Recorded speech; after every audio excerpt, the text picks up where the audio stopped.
Awkward at all.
Edmonton all of it. We've got the ad here. So the plan is to do that event December 4th, December 11th, and December 18th. And all around Canada.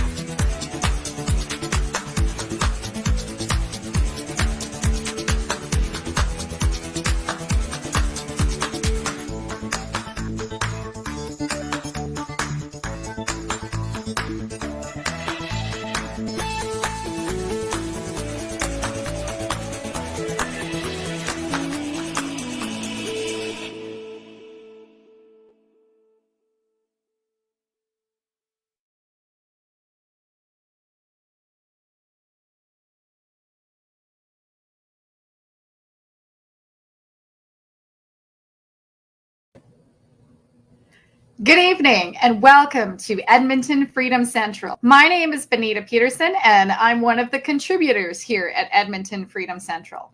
On this broadcast tonight, we're going to be talking about saying no, how to say no when you have various people attempting to intimidate you, and also how to teach kids and youth to say no. We are living in strange times right now, and there are a lot of forces at work that attempt to intimidate us to follow a new set of rules. However, this is a set of rules that does not resonate with the majority of the people, and therefore pushback is required, including saying no. The reasons for Edmonton Freedom Central to be broadcasting are multifaceted. Edmonton Freedom Central exists so that we can seek the truth and speak the truth. Our objective is to educate, encourage, and inspire our viewers to take action of some sort during these times, to push back when necessary, to demonstrate resistance, and also to build spirit and empower one another. I consider it a privilege to be a host on this show, and I thank all viewers for watching. And one of the ways that you can help us is to share this broadcast. Share this broadcast out right now on your page and perhaps on some group pages as well, if you're up to that. We appreciate that very much. Another way you can support Edmonton Freedom Central, if it's on your heart to do so, is you can send a donation to the email address at the bottom of the screen. You contribute to our broadcast by sending an e-transfer to Edmonton Freedom Central at shaw.ca, and we appreciate your support. Thank you ever so much. So the topic tonight is just saying no. And you might recall that we had a guest not that long ago who had an experience December 4th at Prairie Mall in Grand Prairie. Her name is Veronica, and she's our first guest on the show tonight. Later in the show, we'll be hearing from Cody Kuntz, Selena Paley, and Pat King. So please share out this broadcast and let's get started. Welcome, Veronica. Welcome. How are you doing tonight? I'm good. How are you? Good. I'm so glad you could tune in and be with us this evening. How are things going in general these days for you? Really, really busy. Lots of messages and lots of people reaching out. Sorry, I forgot to mute here behind me. There we go. Yeah, lots of people reaching out and lots of people messaging for support and thanks for standing up. And yeah. Yes, what you did on December 4th, I think impacted a lot of people. I was very impressed when I saw your video, and you were inside that mall. You had driven 2 hours to be there just to do some shopping. You picked up some food for your children, and all you wanted to do was find a place to sit and enjoy it. Can you summarize what happened when you were seeking a place to sit? Yeah, so for those who haven't seen the video, lots have seen the video, but so yeah, the video shows that I showed up. I questioned why I couldn't sit in the food court, why I wasn't privy to a table as everybody else. I had my kids, my family with me, and I challenged it because it bothered me a lot that I was being segregated. When I questioned, and all I wanted to know was where was I to sit? Where were other people to sit in a similar situation that weren't going to show proof of vaccination?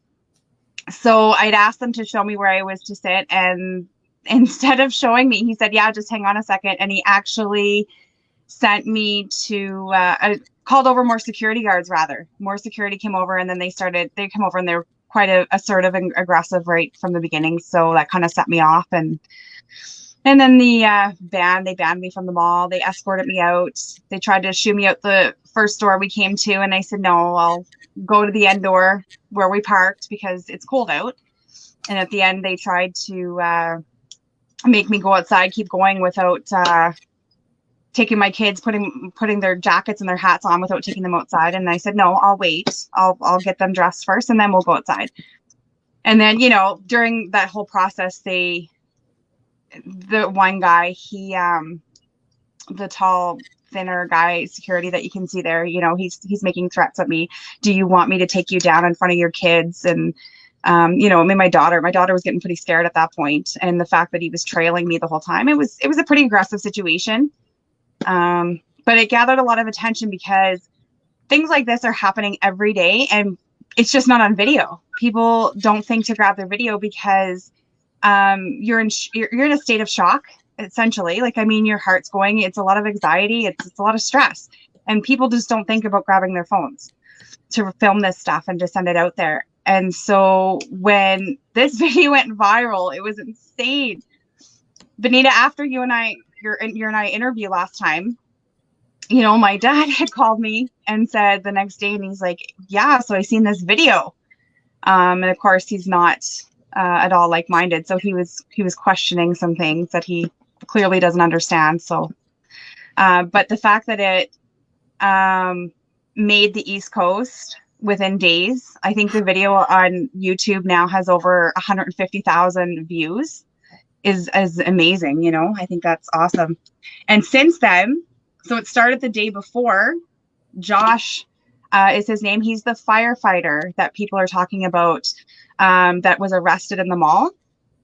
And I actually connected with him and last weekend. And so I kind of got his backstory as well. And it's really interesting because he was told he was not allowed to eat in the mall, period. So that's why he got arrested, because he sat on the floor to eat. And he's like, well, I'm going to sit down and eat my meal. And they asked him to move. He moved. He's continued to eat, and then they arrested him. He was completely, his composure was so on point. He was so calm through the whole thing. So anyway, so for them to arrest him, and then for me, they didn't arrest me. They just, scurried me out of the mall and harassed me on the way out with my kids. But but they did tell me I could sit down the hall and eat, at a different location, but yet he couldn't do that. So it's interesting to see that, I don't think anybody really knows what these rules are that are set into place, and everybody's just kind of being dictated to and just doing what they can, right? But Wow. Well, your story is inspirational. You kept your composure under pressure. Can you teach us one trick of how to keep our composure under pressure? It's not easy, for sure. I'm pretty quick to react. With anger, as with most people are, because it's a stressful thing. Like I said, that's your instinct is, if somebody meets you with anger, you want to meet them with that back, and because you feel threatened. For me that day, the composure was because of my kids. I knew I couldn't go off too hard because they're there, and ultimately I didn't want to get arrested. I didn't want this guy to put his hands on me. That would have been worst case scenario for sure. So my biggest thing, and you can't see in the video, I was pretty upset. I was shaking. I was pretty upset about the whole thing. You seemed calm. It didn't come through that you were that upset. You came across as calm. So well done. I don't know if you do deep breathing or what you did, but you did something there. But yeah, I've had a lot of messages from moms specifically that said, man, I can't believe how calm you were. I would not have been that calm. I said, trust me, on the inside, I wasn't. I was, especially when he was threatening to take me down. And I said, and actually in the beginning of the video where he first approaches me, that one security guard, and I said, don't you touch me, because at that point I thought he was going to go directly hands-on with me. And I was thinking, if he touches me, oh my God, what's going to happen next? Right? I'm not going to go down easy, but my kids are here. So what do I do? Right? Because obviously, again, I don't want them to see that or whatnot. So anyway, you just have to tell yourself, remind yourself of your surroundings. The biggest thing for me, because I've been addressed for the mask issue in the public before, and the biggest thing is to take out your phone. Even if you don't hit the record button, they don't know that. The other person doesn't know that, or who's ever, saying something. So as soon as you take out your phone, chances are they're going to back off. They're going to run away because they don't want people. Nobody wants to be on camera, right? Especially, it just makes them take a beat and say, okay, well, maybe I shouldn't have said anything. It kind of holds them accountable for their actions as well. So that's my biggest line of defense. Take out your phone and start recording. If you can, delete it later if you need to. It's just a line of defense. And then as for, just remember your surroundings, and you don't owe anybody an explanation. You don't have to say anything. You can certainly look at them and say, have a great day. That's one thing I've noticed, is the anger that comes out with people with all of these issues. I've certainly seen some comments that are pretty disgusting. There's no other term for it. You know, some people have commented that I shouldn't have my kids and whatnot. And it's like the mean comes out because God forbid that they're wrong in this, right? God forbid they're on the wrong side. And with freedom fighters, Benita, I don't know if you've experienced the same thing, but we're pretty humble. Like, I haven't seen much anger in between us, you know? So even against those that aren't as pleasant with us. Yes. So even when, someone is coming to you, and I faced a similar thing December 4th as well, when I was at West Edmonton Mall and I had security as well as Edmonton Police Services after me. Even though we have these people coming at us, they're attempting to intimidate us. Sometimes they're being downright unpleasant. Sometimes they're being threatening. Yes, it is possible to stay calm. And I think staying calm is key. I think if you start to get upset, the situation is going to escalate, right? So if you start to raise your voice, speak in a higher pitch, start to speak fast, start swearing. I encourage people in general to do what you did in that video. Stay calm, speak slow, state clearly, refrain from swearing, keep your cool. Those are my recommendations. And that's what you did, Veronica. So I thought that was really, really well done in that video there. We're going to show a clip now from a different group who ended up at that same mall on December 11th. And it was a larger group of people. They had heard about what had happened to Veronica on December 4th. And they went to the mall. Check this out. So the police, very intimidating behavior, sticking a camera in people's faces, some interactions there. They're being very intimidating. However, there is a large crowd of supporters, freedom fighters like myself and Veronica. Listen to this. You guys are not in Germany. Have you ever heard of the Canadian Constitution? I love that guy. Anything that doesn't. That's fine. You can put your mask on or you can leave the mall, okay? And if you don't, then you could face the $4,800 penalty or criminal charges, okay? I'll fight that too. Okay, that's fine. But you guys are welcome to do that. $4,800 for a mask. $4,800 You're fucking hilarious. So were you there, Veronica? Were you at this event? I was. So what had happened, so it was just a spiral event, and coincidentally, like none of these events and videos that had occurred were connected in any way. It's a snowball effect. People are pissed off. People have had enough, and it's showing. And so what had happened, I connected with Josh, and the firefighter from the day before, and he had said, "Oh, so you didn't you didn't have your incident because of my incident?" I said, "No, I had no idea about your incident until after the fact." And then my incident happened. And then the next day there was another group. Some of them are in that video there, but some of them, they had showed up the next day after my original incident, and they all sat down, but they were all men. And so they sat down, they ate their meal. The security came over, the same security guard, the one that was harassing me quite a bit. So they had their meal. That security officer had quite a different tone.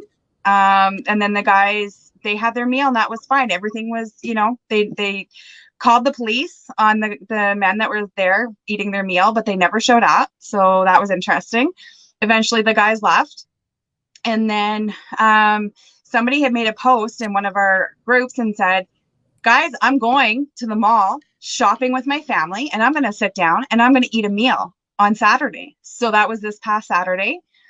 And so I said, I need to go to this. I need to just be there, even if I'm just calm and not really much of anything, but because the messages of support and encouragement and everything else that I had received, people thanking me for giving them, an eye opener or giving them some, way to go. Thanks for standing up. Like, this is what we need. So I went.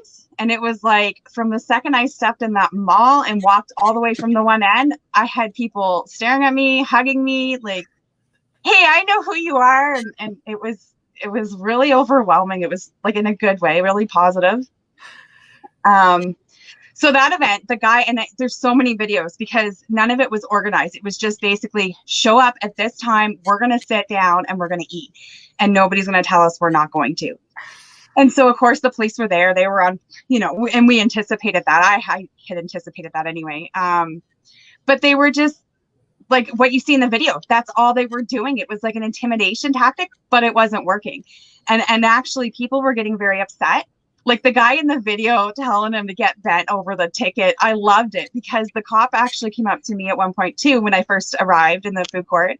And he said, you need a mask on if you're going to be here. And I said, no, I'm mask exempt. And he says, well, okay then. And then he marches off to tell the next person he needs a mask. He didn't ask to see it or anything.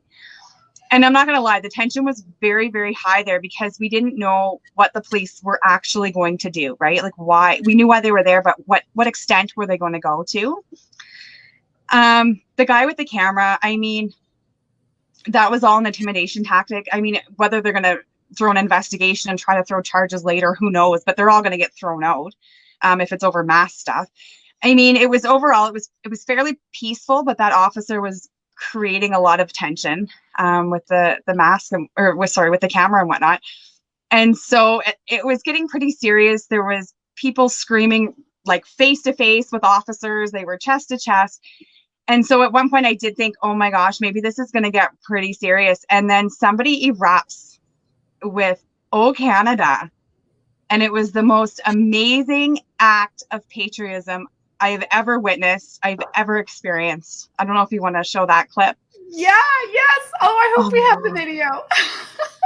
It was goosebumps. And everybody that I shared my video with, in the mall. same thing. Yeah, goosebumps for sure. Yeah, here we go. Okay, I need to bring things back. We got a really good reason in this country to get amped up right now. Sure you do. The genocide going on with the vaccine. It's not even a vaccine. We got a really good reason to get amped up. Sure you do, and that's your right. You know what I mean?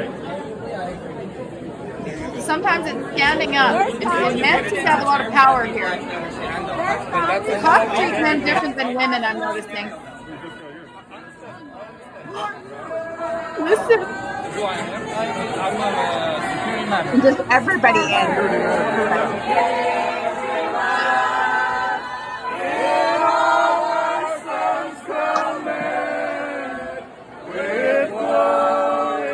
Look how the police are backing off.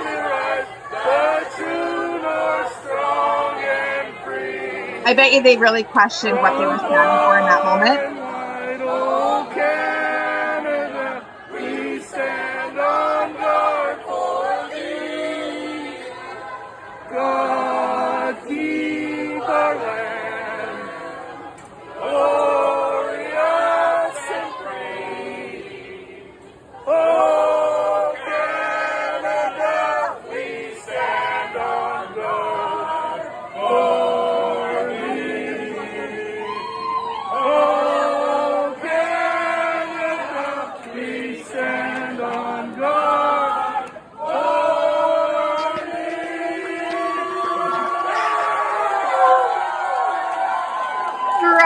This makes me so happy.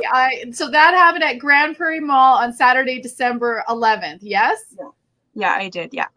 So it's another way of pushing back. And I'm noticing safety in numbers. When we join together and we're in big numbers, it's absolutely harder for them to intimidate us. Yeah, absolutely. I know my girlfriend that I had, we walked in together and then we walked out together, but she was really nervous after, because we had seen what happened to you at West Edmonton Mall, how they followed you out and then they, opened your car and whatnot. So we were really nervous that was going to happen. And I said, oh, whatever, like, let's just go. I mean, they know they're in the wrong. We haven't done anything wrong. We showed up at the food court, grabbed some poutine. I stood there and ate it and then we left, So yeah, I mean, the fear is there as well because we all want to look out for ourselves and we all have families at home too. Like, nobody wants to get thrown in jail for something, especially really bogus, right? And then have that. But Grand Prairie is definitely pushing back. There's some people, there was a comment I seen, somebody had said, thanks for making Grand Prairie look, like the asshole of Canada, pardon my language there. But No, I think you make Grand Prairie look like that by not standing up, because this and these videos, people are standing up and saying, we're done. We're done. We're all standing together. And so many people, so many more people are standing up. And I'm so happy for that. I hope that more people continue to stand up with these videos. So. Yep. I think that's really important. So with my video, I went live on Facebook in part for my own protection, because I didn't know what was about to happen. And if I was about to be arrested, I wanted someone to know. So, and all I had done was walk through a mall with a mask and a camera with a group of people. Big deal. And anyway, so I went on live, but then I had an interaction first with an Edmonton Police Services officer and then with a mall security officer. And although these, gentlemen were there to issue me an injunction, I treated them with courtesy, and I just asked them questions, and whether they were annoyed by my questions or whatever. One of my suggestions to people, if they're ever in this circumstance, is don't take the paperwork right away. They have paperwork for you and they really want you to take it, but don't take it right away. If possible, don't take it at all. But sometimes you have to accept it, and sometimes you have to leave. There's escalating a situation and de-escalating a situation. So if we get angry and we get right in their face and we start yelling and swearing, that's escalating the situation. There are things we can do to de-escalate it. Breaking out into song might be one of them. Singing "O Canada" might be one of them. Backing down and saying, okay, I'll go, is another way. I really don't want to see freedom fighters arrested. I know there are times we have to make a stand, but I'd rather people didn't. And I'd rather people are constantly reading the situation and choosing a strategy. And it's a good idea to talk to your group in advance and sort of organize a plan. This is what we're going to do if this happens. This is what we're going to do if this happens, so that the people are working together in some sort of congruity and in those moments. So those are some of my recommendations. Can you recommend anything with regards to de-escalating a situation, or knowing when to leave the situation, or better yet, teaching kids about managing these types of situations? Oh, you're muted. Oh, there we go. My daughter has she's learned from me for sure. She has no problem telling people she's mask exempt now.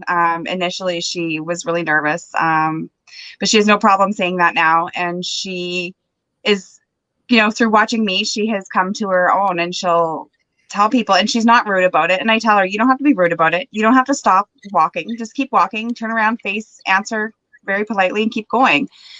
So she's able to do that now, and she encourages her friends the same way, right? And through a lot of my interactions, I'm not rude. I'm very matter of fact. Okay, no, I have a mask exemption, or no, I think I'll go this way. What you've seen in the video, that's pretty much how I am with if I need to say anything. So I think the biggest thing, we had mentioned, just staying calm, remembering your surroundings, and the tone of voice and your body image is everything. If you're not in an aggressive stance or an aggressive position with somebody, then typically that person's not going to come at you with aggression. Yep. So those are excellent suggestions. In general, I've learned talk low and slow. Yeah. If you talk low and slow versus high pitched and excited and fast, talking low and slow helps bring it down and de-escalate. So thank you for those suggestions, Veronica. You've been a great guest tonight. I have some other guests to interview, so I'm going to move on to them. But thank you for being a great guest. You've just been terrific. I really appreciate this. Thanks for having me again, Benita. Okay, and we might have you back again, because I'm sensing you've got more stories to tell. So thank you, Veronica.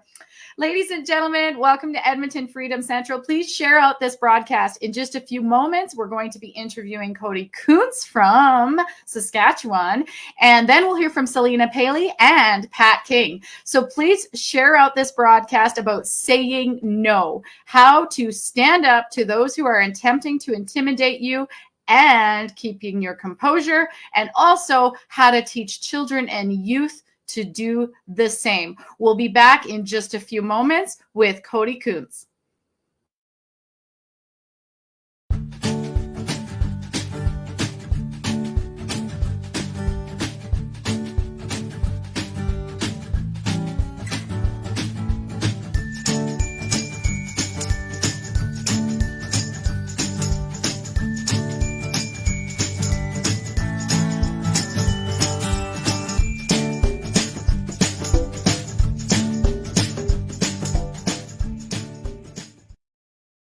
Put your mask on. No, you gotta wear it on, honey. No, you gotta keep it on. Are you looking for the perfect formula to raise your child to be immunocompromised? Would you like to condition your kids to be anxiety-ridden antisocial freaks? Introducing Trust the Experts.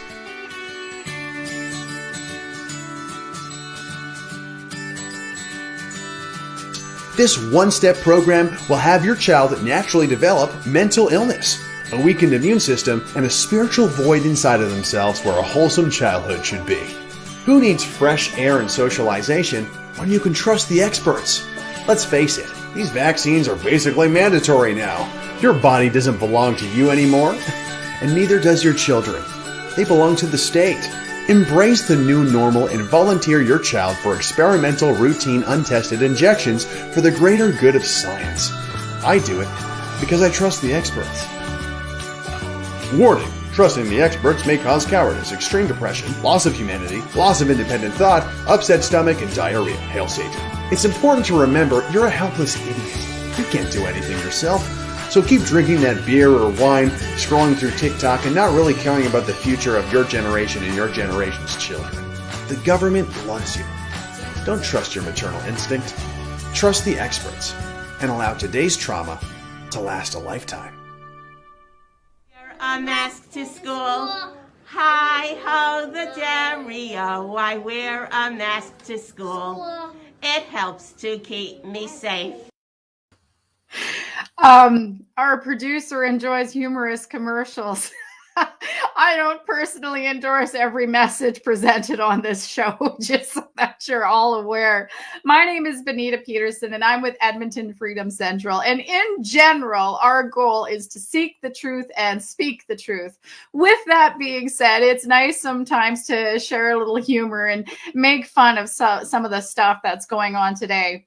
Our next guest is Cody Kuntz. Cody Kuntz is from Saskatchewan, but he's visiting Edmonton, Alberta this week. Who is Cody Kuntz, you might wonder? He's a young activist that was kicked out of high school and university for telling the truth and expressing his views. He even been thrown in jail twice, but that has not deterred him in the least. He is determined to continue inspiring men and women and youth and children of all ages about pushing back. Please welcome Cody Kuntz. Good to see you, Cody. I'm so glad you could be here today.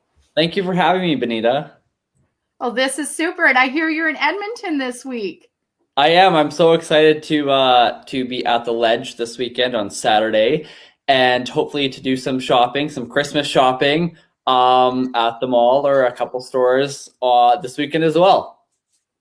Well, that is just super. I'll be at the Alberta Legislature as well. 11:30 a.m. is when the music starts. Then there's speeches and music and even a little bit of poetry between 12 noon and 1. And then we're going to march in the streets. Are you up to marching with us, Cody? What do you say?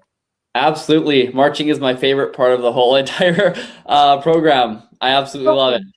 Perfect. Well, we might even have a sign for you to carry. I hope so. I hope so. Super. Well, I'm so glad you could be on the show tonight to talk with us about saying no and about keeping one's composure when you are being intimidated. So can you speak a little bit about that? Because you've, of course, had your moments where various people have attempted to intimidate you. I have. And, the number one thing that I like to say is just keep calm and stay collective because, we don't want to, like you said, escalate any issues and just we don't want to be thrown in jail because it's not a fun time. We don't want to be issued tickets, as much as they're toilet paper, but it is a hassle to go through the court system and to fight them. And, it costs a little bit of money every now and again. So it's just easier if we can try and avoid that at all costs. And, what I do when I go into a store is, I usually just say, if they say, do you want a mask? I say, thank you. And I keep walking and that's all I will acknowledge them.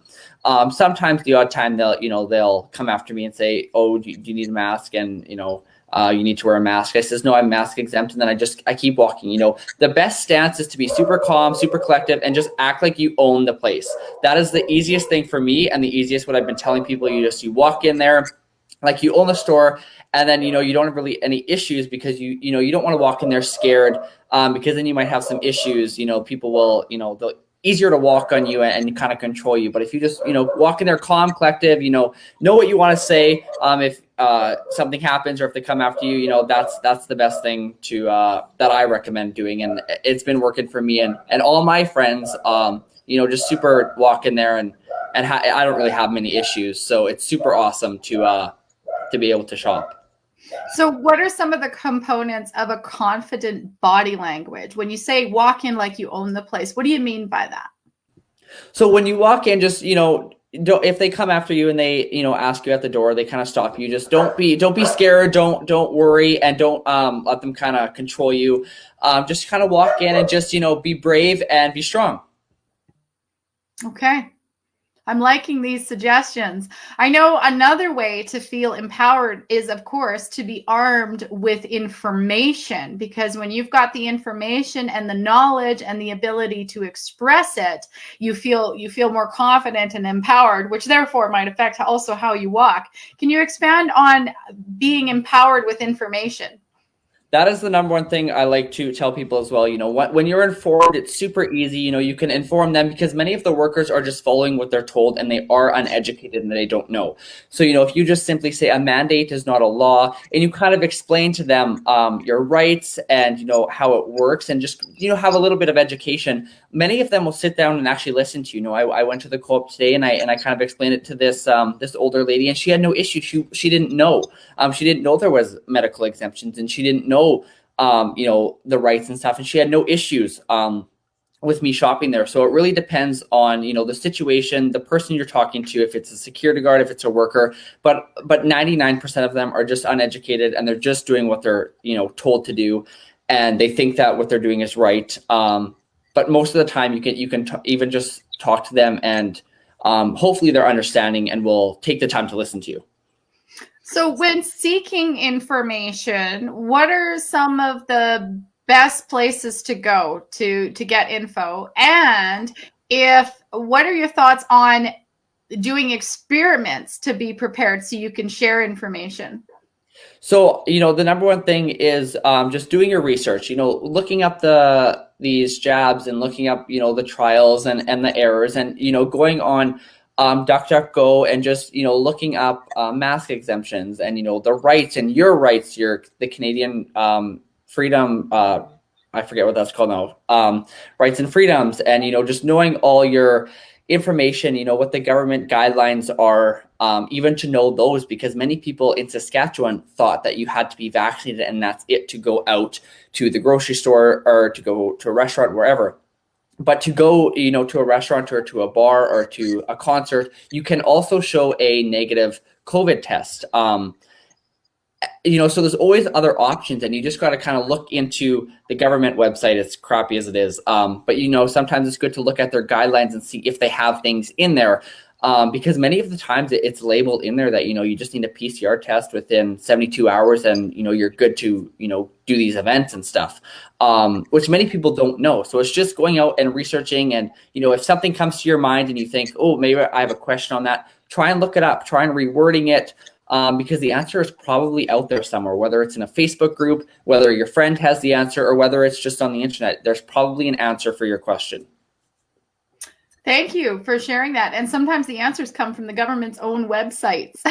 Exactly. And it's not the answers you think when you analyze them. It's so interesting. I know of a fellow who his work put some pressure on him to get double jabbed, so that he could go to the States for training.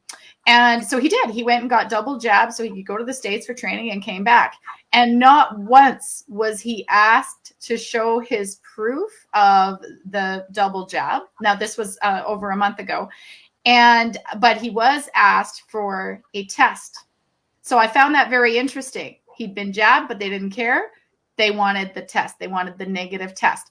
And so, speaking of negative tests, you've got some kind of test with you. What have you brought us? to share with us? I do, Benita. So I got a couple tests today these are the government of Saskatchewan tests that they're using. These are the rapid tests. And I was given these today and I thought, I wonder how accurate these are, because I was told that these are over 90% accurate, and I've done a couple of these and I just thought they were so interesting to see what results I would get from doing these tests. So if you want, Benita, I can do a test and we can, wait 10 minutes and come back to it and see what the results are. So I have the test here, and I also have a nasal swab, which I will not be using because these are super dangerous. And there's something yellow on there, which I'm not exactly sure what that is. And then they give you this kind of chemical juice stuff. I don't know if you can see it in there, which I'm not sure exactly what this is, which should be interesting to know. But this is what activates the test to either come as inconclusive, positive, or negative. And I can do a test now and start it, and we can, have a couple, maybe we can do in the comments and they can guess what they think this test will come back as, if it will come back positive, negative, or inconclusive, which theoretically, right, I'm not swabbing, so it should be inconclusive. Not a valid test. So, but we can do one right now, and we can guess in the comments of what they think it's going to be. And we'll come back in 5-10 minutes and with the results. Okay, well, if you're comfortable with doing that, Cody, I think our viewers would be interested in seeing how this is done and seeing the results. So Cody will get started there. He'll tell us what he's doing, and our viewers can post questions and comments in the comments, please. So what have you got there? So this is the test, and I'm just going to read you what it is. So 2 lines, so the C and the T, that means it is positive. It's a positive COVID test. And then C, okay, T means it's invalid. So if it's on the T line, it's an invalid test. And if it's C, it's negative. So C negative, T inconclusive, and both of them positive. So I hope that's not too hard to understand. But yeah, so I'm just going to activate the test, and you just dip 3 drops of this chemical poison, I'm not exactly sure what it is, onto the test to activate it.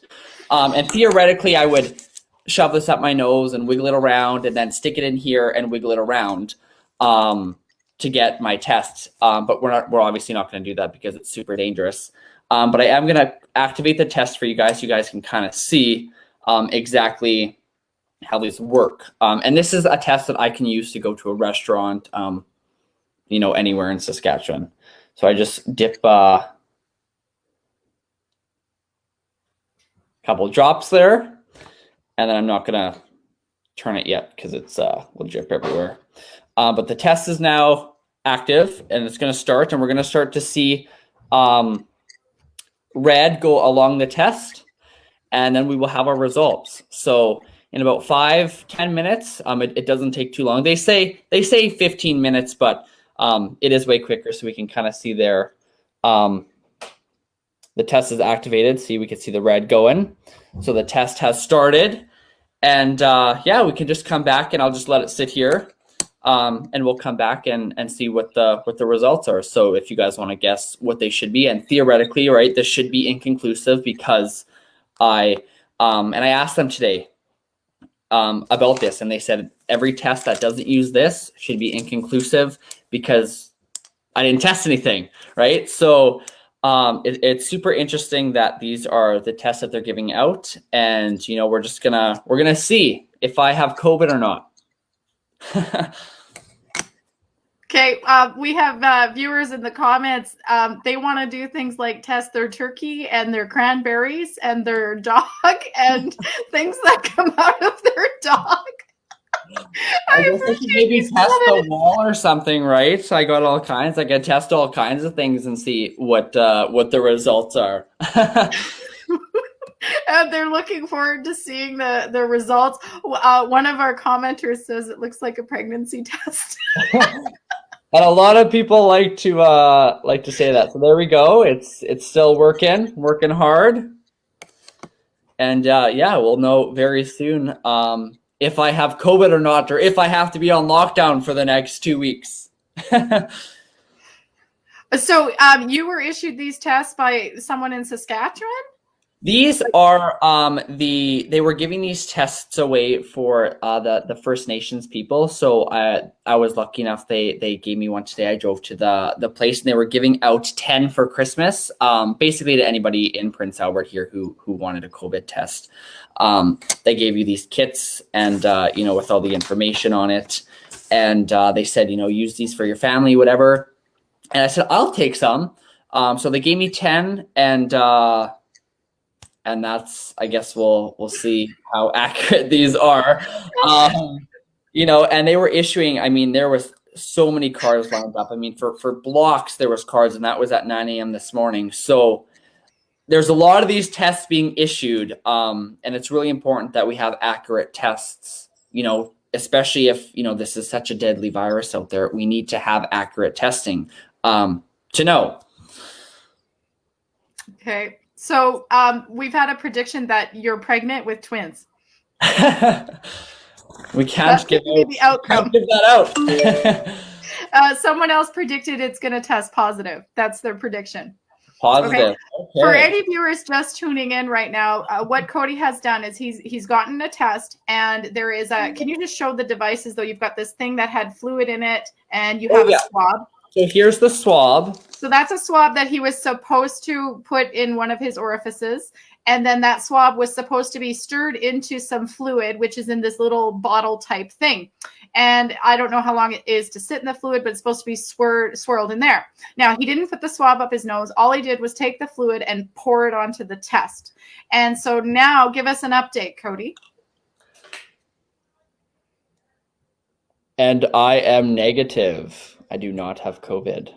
You are negative. So it should have come out inconclusive because you didn't add any other substances to the fluid. And by just putting the fluid on the test strip, it came out negative. Yeah. Okay. So let's pretend right now that you wanted to make use of he's not pregnant. No, it came out negative. I didn't write that. Somebody else wrote that. Okay. Oh my goodness.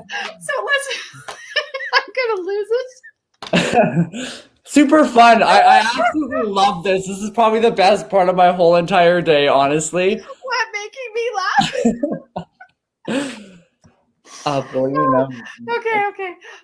Someone else is suggesting blow your nose in a Kleenex. Use that, I guess. So back to the test. So you have a negative test. You're holding a negative test in your hand. You just took it. What are the possibilities now of that negative test? What could you do with that?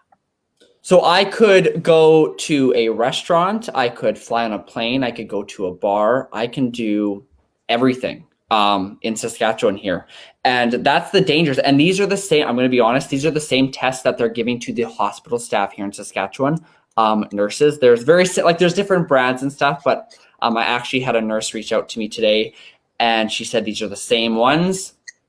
And these are how accurate these tests are for our nurses. So they theoretically could be sending a COVID positive nurse or doctor or whatever into the hospitals thinking they're negative when they're not, and they could be positive, and they could be infecting theoretically, according to the government, how dangerous it is. They theoretically could be infecting hundreds of or thousands of people, depending on which hospital you're in and however many people they're seeing. So to know that this is what's happening and the amount of money people are spending on these, it's insane. And I think we have a big issue here. And if people don't, see that this is an issue, I don't really know how else to explain that, because this is super important. We can't be, using these because these are so inaccurate. And this is my 4th test I did today. So it's not like this is a faulty one. I think they're all faulty, and it's just, they can't make a test off of something when they haven't even, isolated the virus or any of these variants that are so deadly.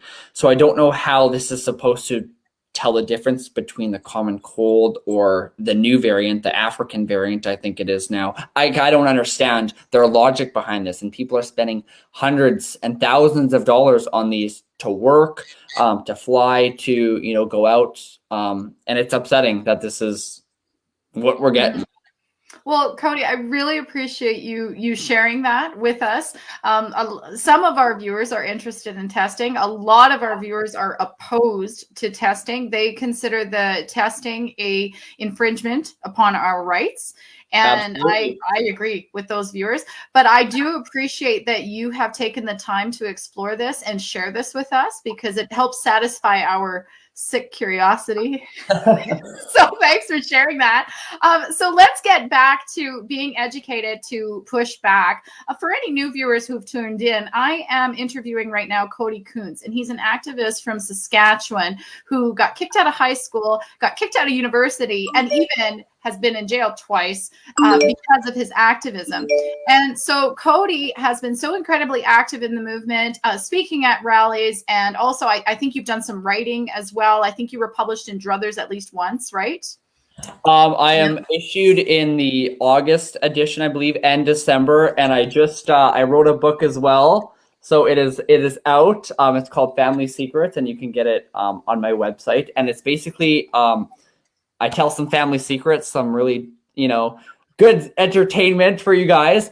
And I talk about my life. So growing up and what happened. So a lot of people, ask me why I went to jail, why I'm doing what I'm doing, how I became educated, what I went through. And it's all in here. There's a lot of things that people can relate to. And I just think it's important that, we just get educated. We talk to each other. We listen to each other's stories, because in the end, we all need each other and we need to help each other, because this is a big battle we're fighting, and we can't do it alone. We can't even do it with a couple hundred of us. We need to all unite together and stand our grounds, because if it's not, if we don't do it together, we'll never be successful, and our voices won't be heard. So we really gotta stand together and work with each other, and, no fighting, no drama, just, we're all in the same, we all want the same goals, and all we want is freedom, and that is it. And in the end, we will get that, but it's going to take some time, and, we're going to have to talk to people, and we're going to have to get, educated and just know our rights, and, know what you need to know. But, start wherever you can. That's what I like to say. Start, if you don't have a clue where to start, and you just, in your little world, and you don't know what to say or what to think, simply talk to somebody, and, they could talk to you, Benita, and you could just even, or me or anybody, and you can start them on the right path of where to start for research, or, when to go into a store. What do I need to say? What should I be researching? Or, just start somewhere. And once you start, you'll be on a roll, and it'll come naturally to you. It'll just be like a normal conversation. So when you're walking into Walmart or you're walking into these stores, you won't have an issue. You'll know what to say, and you'll just, you'll be confident, you'll be proud, and you'll be able to shop without being hassled. Nobody wants to go shopping and get their groceries and have people following them around, and taking pictures of them, like harassed. Like, nobody wants that. So, once you're educated and you're confident, you got this, and it's super easy. People, lots of the security guards are usually at least double my age, so they like to intimidate me, but I don't allow them. I just simply, I'll talk to them, and I'll educate them, and I'll say, I don't want a mask, no thank you, and I'll go on my way. It's really as simple as that. It's some in the mall there, we have seen it's a little different. We are having some issues, but when you're by yourself or with a few friends, most of the time you won't be arrested. You won't be issued tickets. You shouldn't have issues. Okay, well, I appreciate that. Now, you have some thoughts about getting together with some friends this weekend. You're coming to the rally at the Alberta Legislature grounds. And then afterwards, obviously, there's a march and stuff. And you're thinking at some point later that day, I don't know if you're thinking 4 o'clock, 5 o'clock, 6 o'clock, whatever time, you're debating getting together with some freedom fighter, like-minded people, and heading to one of the malls. And what will you do at that mall? Well, I have to get a couple Christmas presents, and I'm sure lots of you guys have to too. So I just want to go, and if a few people want to come and we want to go shopping, and go for lunch or whatever, we all can. I don't think I'll say where we're gonna go right now. If you guys, you can private message me, or text me or see me in person at the ledge.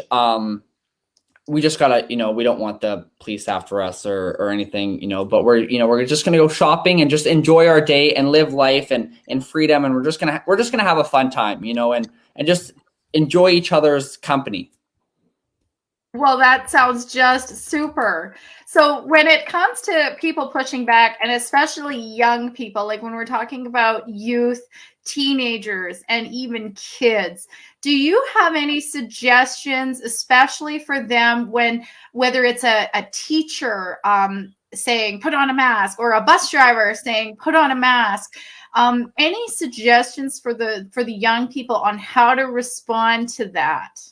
The number one thing I like to tell people is always have your phone ready, because it is your number one thing. And at the end of the day, it's my word versus Benita's word. It's my word versus anybody's word. And you want to have some documentation. So if your bus driver or your teacher's harassing you or whatever, pull out your phone, start, voice memos and stick it in your pocket or whatever. Just have that. And, so if something comes up or they escalate the situation or they come after you or something, you have that proof, and whether or not you need it, that's okay. If you never need it, that's fine. But it's always good to just have that protection, just to protect yourself and just to stay calm. And if a teacher, is after you, and you're kind of scared and you don't really know what to say, I suggest, just phoning your parents or having somebody, who can help you out, because I know the school system is 100% indoctrination. That is why they do not like me there. But it's super easy. Just, make a phone call. If you can, shoot a text to your mom saying, or your dad saying, I need some help. They're harassing me, and, do whatever you can. If you can stand your ground, I really hope you do. And, just tell them, no, thank you. Please leave me alone. But if it comes to the circumstance where they really are pushing on you and trying to put a mask on you, just try and walk away and leave the room if you can. I hope it doesn't get that bad, but I know I've heard some situations where it has been. And if it does, just up and leave and send a text to your parent or somebody who's really close to you who can help you with the situation. Because I know it's super hard. It's super hard for kids, because teachers, they have authority and they like to use that. And same with, adults. And, you don't want to allow them to take over control of you. You just want to stay calm, and you're in control of your own self. You control what you do. You control what you eat. You control what you say. Don't let anybody else tell you what you need in your body or on your body. Well, thank you very much, Cody. We really appreciate you being on Edmonton Freedom Central tonight. It's always a pleasure to interact with you. Thank you for your messages tonight, your encouragement, your inspiration. And in a few moments, we're going to be interviewing Selena Paley, and then we'll hear from Pat King. So thanks again, Cody, for being here. I appreciate this so much. Thank you so much for having me, Benita. And this group is so awesome. So if you guys haven't already followed, come on, you guys, follow this amazing page. Thank you. Thank you. Listen to Cody. Like and follow Edmonton Freedom Central. Yes. Thank you for that endorsement, Cody. Not a problem. I really appreciate that. So like and follow Edmonton Freedom Central, share out this video. We are just about to interview Selena Paley, and then we'll be interviewing Pat King on the topic of saying no and how to keep your composure even when there are people that are attempting to intimidate you. So join us in a few minutes with Selena Paley.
heart is, the center of our gravity. Home is not a privilege that is granted by Her Majesty. A home is our right, a place to raise our family. Home is where we go for tranquility and sanctity. Home is where we feel at peace and we can have some privacy, where I can voice my thoughts and nobody tries to silence me.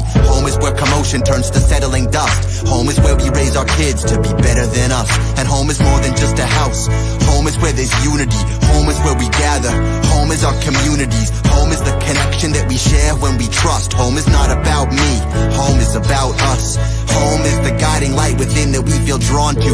Home is the source of our creation we belong to. Let them try with their lies meant to pull us apart. We always find our way home cause we know it by heart. All these long and lonely roads, they wind and bend, they find me friends, they lead me home. And I know no matter where I roam, I'm watching love from high above, I'm not alone. Home is our cities, our states and our countries. Home is the earth below, the sky above me. Home is the truth we instinctively know, helping us to find home everywhere that we go. But there's many false prophets trying to lead us astray, who want to tell us what to do but not hear what we say.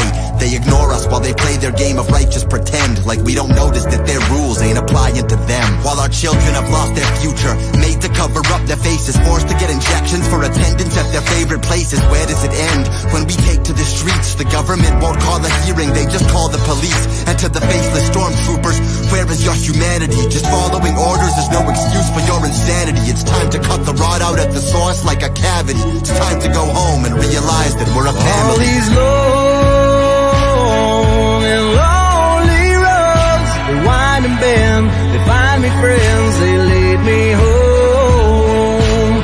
And I know no matter where I roam, I'm watching love from high above, I'm not alone.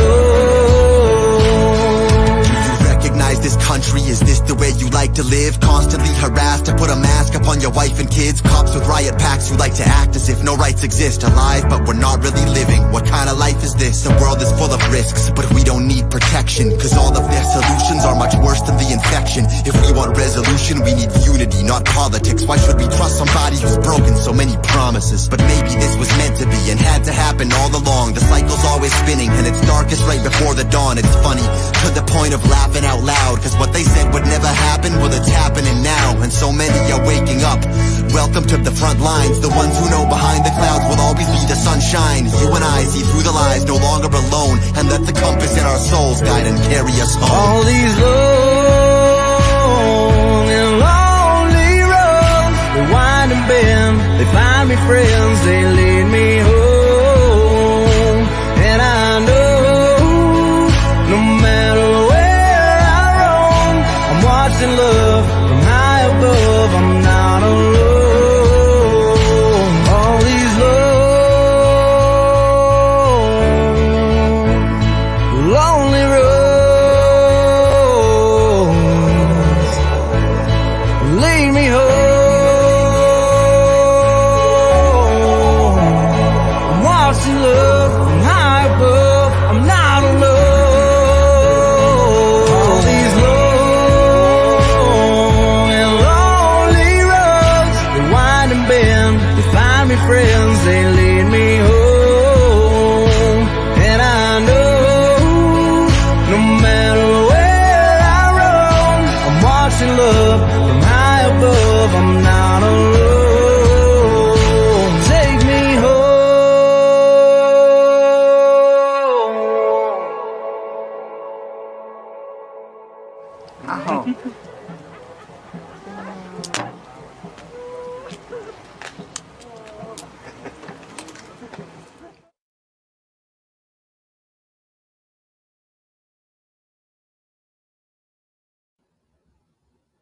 Welcome back, everyone. Welcome to Edmonton Freedom Central. I'm one of the contributors here, and my name is Benita Peterson. And soon we'll be interviewing Selena Paley, another contributor of Edmonton Freedom Central, and Pat King.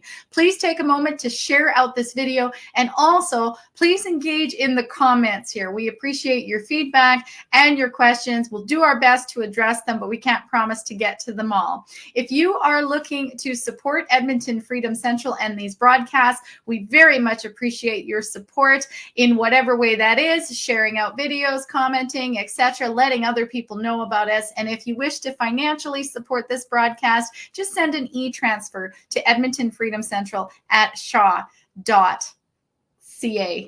Am I right? Is it .ca or .com? I gotta always write this down. Anyways, it'll be in the bottom banner in a few moments here.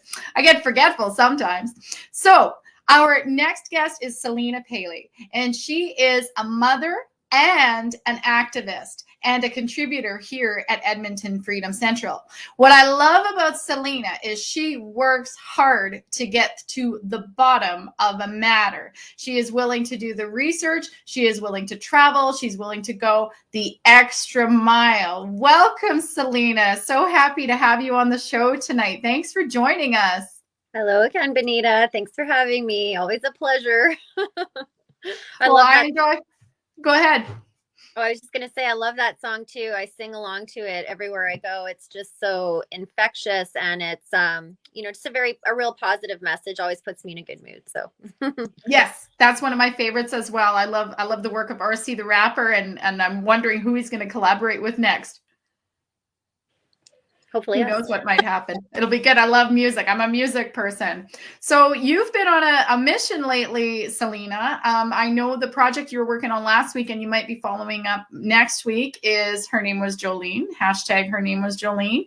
And this week you're working on some new projects. You've been doing some research. You've been looking into the subject of parental consent. Is that right? Yes. When we talk about vaccinations in children, there's a lot of concern around, should we vaccinate the kids or not? And it gets more concerning when there are parents who disagree with that, especially when those parents are separated. And now we're into, who's legally in the right here when it comes to administering a vaccine on the child when there's a 50-50 parenting split. A co-parenting order is what we call it in the legal system. I've had some experience dealing with the family law in Alberta, the Family Law Act.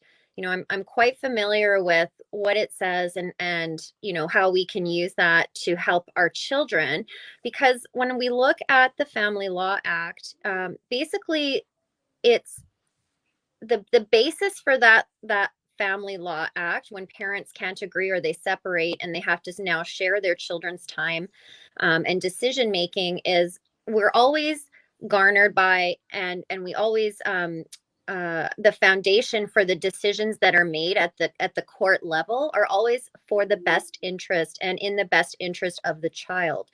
So when we look at that, and we can talk a little bit more about that, what I'm hoping today when we talk to Pat as well is we can maybe come up with some solutions or some ideas for parents that feel helpless when they're in front of a judge and the judge is saying, no, I'm siding with the parent who wants to vaccinate the child. So I've looked through a lot of materials today with respect to, how can we empower our children to make that decision for themselves when they are, in that sort of mature minor category. I mean, if the governments are saying that kids can make the decision to vaccinate themselves without parental consent or knowledge, then in my opinion, I think it can go the other way, where they can also say no and refuse the vaccine on their own without having to drag their parents through the courts. So, I just think that we should start having more discussion around this, because we are starting to learn that it's really not safe. And it's also not very necessary to put in children for protection from COVID. We're seeing the facts rolling out now like a steam train. It's just, there's tons of facts now that back up the decision not to vaccinate at this time, especially when there's more concern over the complications that can arise as opposed to the safety of COVID.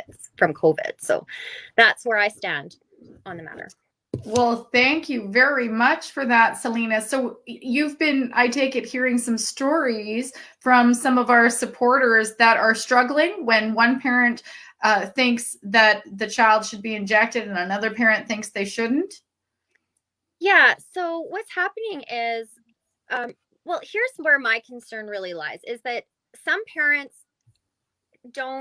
aren't really guided by behavior that would back up their wanting to do this for their child for the best interest. Some parents do it just to spite the other parent, right? So one parent says, no, I don't want to vaccinate. And then you have this unfortunate situation where the other parent is like, well, I'm going to do it anyway, And so we just want to make sure that we are informed when it comes to knowing what our rights are under the laws and how we can protect our children from a parent with that angle in mind, where it's more sinister than it's helpful or well-intentioned. So, I have the Family Law Act here with me tonight. I have it printed off, and I have a section here that I would like to read to everybody, just to inform them. If you've made it to the courts and you do have a co-parenting agreement in place where the medical decisions are 50-50, there's a section in the Family Law Act that speaks to the child being able to make this decision on their own. So that one parent that is trying to maybe coerce the child into getting the vaccine, the other parent is well within their rights to provide factual information to their child, bring their child to talk to their friends, their doctors, and let that child come up with an informed decision on their own. And this is how we empower our kids also to make good decisions for themselves. Because if you ask me, my personal opinion, to have a judge decide that for your child is crazy to me. If the child is going to be the one injecting it, it really should come down to the child's decision on what they want to put in their body. And 9 times out of 10, children don't like vaccine. They don't like needles. They don't want to go get needles. Most of them, if not all of them, will say, no, I don't want this if I don't have to have it. And that puts the child in a power position. So when we look at the Family Law Act under Part 2, it's called Guardianship, Parenting, and Contact Orders and Access Enforcement. So when it comes to the enforcement of your parenting order under Section 18, 18(1), number 4 here, it says that in all proceedings, in determining what is in the best interest of the child, the court shall consider all the child's needs and circumstances, including the child's views and preferences to the extent that it is appropriate to ascertain them. So in most cases, the court will listen to the child and what the child wants. And the government, our provinces are using this ridiculous mature minor rule of law under common law to basically say that if you're 12 or even 11 in some instances, you're mature enough to make this decision on your own. And I say to that, well, then they can say no too. They don't have to say yes, they can also say no. Wow. Well, you're very sharp to pick up on this information, Selena. Is this hours and hours of research for you to find this material? It is, and I don't mind. Again, I go through this material. It comes very easily to me. I can read through this for hours and still be awake. But I just think that it is available to everyone who wants to look it up. It's just a matter of angles, really. We're playing in a game of angles. Like, what angle are they taking, and what angle can we take to further protect our children from the angles that they're using? With the bribes and the ice cream and come and meet your favorite sports person, and while you're here, hey, get a vaccine. You won't even notice. It'll be so easy, and it's just such a fun environment. And it just screams, coercion to me. And I rarely doubt that these children are very well informed and making the right decision for themselves, especially the ones who are in the mature minor category, the 12 and up. Well, thank you very much, Selena. We have Pat King in the green room now, so we're going to bring him out. But what I'd like to do with you is invite you to a panel discussion a little later in the program. Does that work for you? That sounds great. I can't wait to hear what Pat says or has to say. Yeah. Okay, we'll see you in a bit. Ladies and gentlemen, I consider this a great privilege to host a show and have as one of our guests, Pat King. Pat King is an activist who has traveled across Canada, spoken at freedom events, gotten really creative sometimes in the ways he pushes back, including organizing teepees on the Alberta legislature grounds.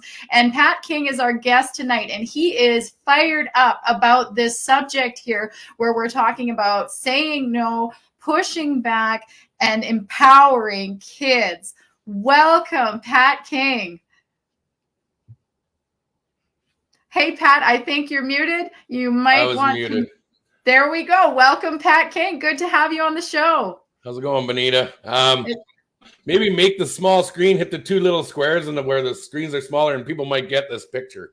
I put this picture up tonight because I figured the topic was about children. And well, when I was a kid, I grew up with these kids. They're called the Muppets. And if anybody remembers this guy, that's Beaker. And they're actually doing a little experiment. And it's a science titration. And remember, as kids, we all grew up to the Muppets. We all watched what we did with our kids and stuff that was going on.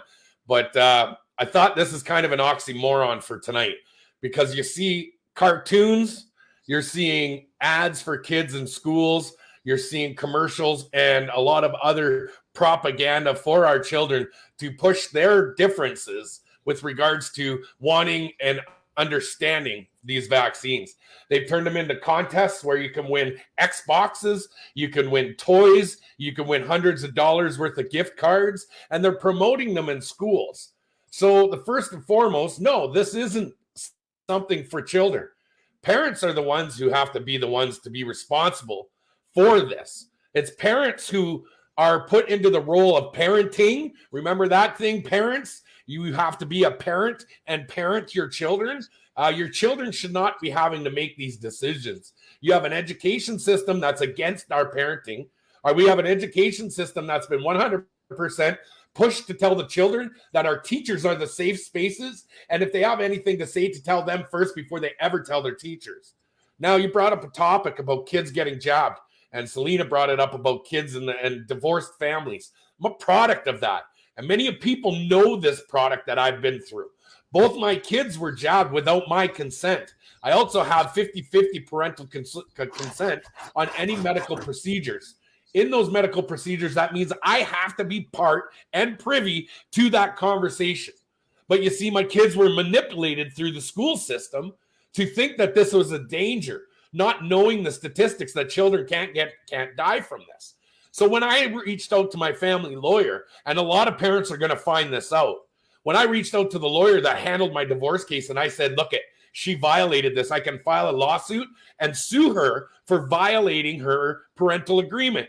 What did my lawyer say? Pat, I know it's not fair, but I'm going to tell you right now, the judge is going to side on the other side of the parent. And they're going to say, you're unfit to be a parent. You're not looking out for the care and well-being of your child. And we're going to revoke your parental rights. That's bull poop, because I know I got to watch what I have to say. That's bull. And I don't give a crap what judge, what lawyer, who these people are. This is absolutely disgusting. Now, we've already got the statistics, and I pulled statistics up, but I shared a screen with you, Benita. I want to show you what they're doing in the hospitals. This is in the hospitals in Prince Edward Island. And what people need to see is this is the premier of Prince Edward Island in the picture. I know it's hard to see. And this is the chief medical officer of health for Prince Edward Island. And in this, they are dropping needles out of the sleigh onto all the little kids down below. These are needles being dropped onto the children. And these are on the doors of the hospitals inside these clinics. This is absolutely disgusting. And this is something that hits home with me because both my kids have been jabbed. I've seen an absolute difference in who my kids are. Now, it is not a kid's decision, and I don't give a shit who you are. Kids do not make these decisions. If you got to be 18 years old to get a tattoo or 16 with parental consent, how does a 12-year-old kid know the right and wrong of statistics-wise of getting a jab put in their body? They don't. It's the job of the parent to protect the child. And listen to this, parents. Imagine this. You have to be a parent. You have to be a parent and protect your kids. Because if you're not protecting your kids, then you're leaving them in the trust of an absolutely obliterated education system that is geared for cancel culture. It's geared for letting your kids know that they could be a boy. I'm going to leave that topic alone. But the disgusting rhetoric that they're being taught in schools with regards to sexual orientation and sexual beliefs, understand this. Your kids are in a cesspool of left-wing, liberal-minded teachers who are not there to teach. They're there to push an agenda now. And our kids are being sacrificed. And I mean it. It is like a sacrifice because we are putting them entrusted in the hands of an educator, and coming back, when they come back, the educator has not done their job. And any parent in their right mind should be absolutely appalled at what's going on with their children. And I've said this already in many of my podcasts. Any person out there, any parent out there, you stick this jab in your kid, there is a special place in hell for you. Because for one, kids can't die from this. Anybody remember chickenpox parties? Used to get your parents would make a phone call and you'd be like, hey, does Johnny or Jenny, do they have chickenpox? Yeah, they do. Oh, well, I'm sending my kid over there. Okay, yeah, we're going to have a chickenpox party, and we built immunity to it. We got the chickenpox, and now we don't get chickenpox anymore. We won't even get shingles because we never got the chickenpox vaccine. The chickenpox vaccine, the direct adverse health effect from the chickenpox vaccine for any parent who didn't do chickenpox parties and just jab their kids, your children are going to get shingles when they get older. And, you know, I've never had shingles, but I heard it's absolutely just like horrible. It's the worst thing in the world. I'm appreciating this, Pat. I can see how fired up you are about this issue. Share out this video, folks. Please share it out so we can get more people hearing Pat's message. We're going to get into a panel discussion in just a few moments here and include some of our other guests from this evening. Pat, I'm curious to know, when it comes to empowering youth, with regards to saying no, because youth are under a lot of pressure for this, and because they want to fit in, they want opportunities to do things. And I'm getting the sense that people are getting a bit worn down. They're feeling worn down. So when you think about mustering up, you know, in a sense, your own strength to stay with the fight and moving forward, there's other people that might be having a hard time. What's a message you have for them? Get outside and play more. Stop listening to the propaganda from your friends. There's something lacking in our children these days, and they'd rather sit behind a screen and play video games than get outside and play in the dirt or go tobogganing or go sledding, you know. These children shouldn't have to even be worried about this if you have good parenting in the home. Parenting in the home is where it begins. And I've always stressed that, because I don't care who you are. Kids shouldn't even have to be thinking about this. But on that note, one of the most profound videos that I ever showed on any of my podcasts or anything, it's actually got 4.5 million views of it. And it's the parents standing behind the children and actually taking their kids to school and telling the kids to take the masks off, because it isn't policy, it isn't mandate. Ladies and gentlemen, we need to empower our children to understand what laws are. Okay? A mandate, number one, is not a law. So our children do not have to follow this law. Besides the fact, children 12 and under cannot be charged under these laws. But that's not a child's job to understand that. It's a parent's job. Everything comes back to the parents.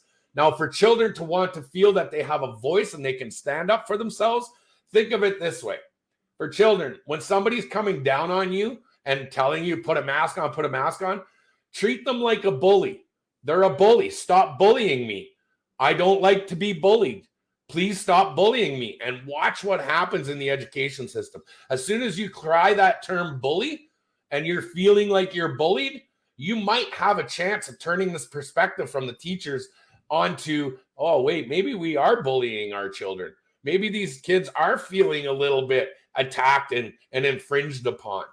Now, I told my son to speak up early on in this pandemic.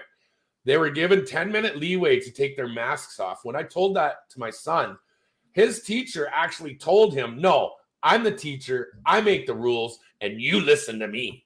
And my son came home upset, crying that the teacher wasn't even following the rules. So I made a comment on one of my live feeds and I stated that, hey, you know what? I'm going to go into the school tomorrow. I'm going to have a conversation. And hypothetically speaking, I don't care who you are. Anybody who picks on my child, you're going to get a knuckle sandwich. All of a sudden, I had RCMP at my door and they banned me from my kids' schools from speaking out. Now, it was a little heated. But at the same time, I was trying to empower my child to stand up to the teachers for bullying them. So kids need to understand you've been taught anti-bullying techniques, use them against your teachers. When you've been taught how to report mistreatment, start reporting it as mistreatment. You have the power, children. You have the kids have the power to actually be able to change this 100%. And if they were to just say no and say that's enough, then you know what? Maybe we are going to do something with our kids and they'll see this. But unfortunately, the indoctrination of our education system, people are saying, you know, oh, Pat, now you're blaming it on the teachers. Absolutely, I'm blaming it on the teachers. It's the teacher's job to teach. Not since when did a teacher turn into a doctor? Since when did a teacher turn into an immunologist or a virologist? Excuse me. I've heard of what teachers are saying in schools and how they're singling out students and how they're making students pick on other students because they're not jabbed yet. And I've actually spoke with this. And when I was in Peterborough a few weeks ago, a week and a half ago, 2 weeks ago, I had a girl stand up with her parents. Her name was Brooklyn. Hi, Brooklyn, if you're watching. And Brooklyn was sent a letter from the Peterborough Health Department over and above her parents. Her parents didn't get it. And she's only, I think, 11 years old, telling her how to be COVID safe.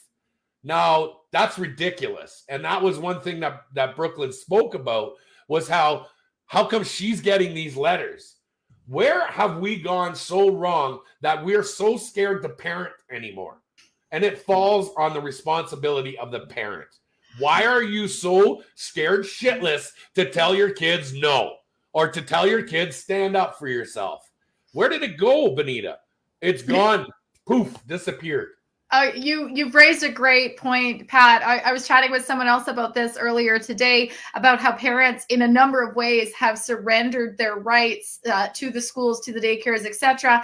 And not what's worse than surrendering is they've actually asked for it. They've asked for more government intervention. Oh, please give me this. Please give me that. Please give me free daycare or subsidized daycare rather than taking responsibility.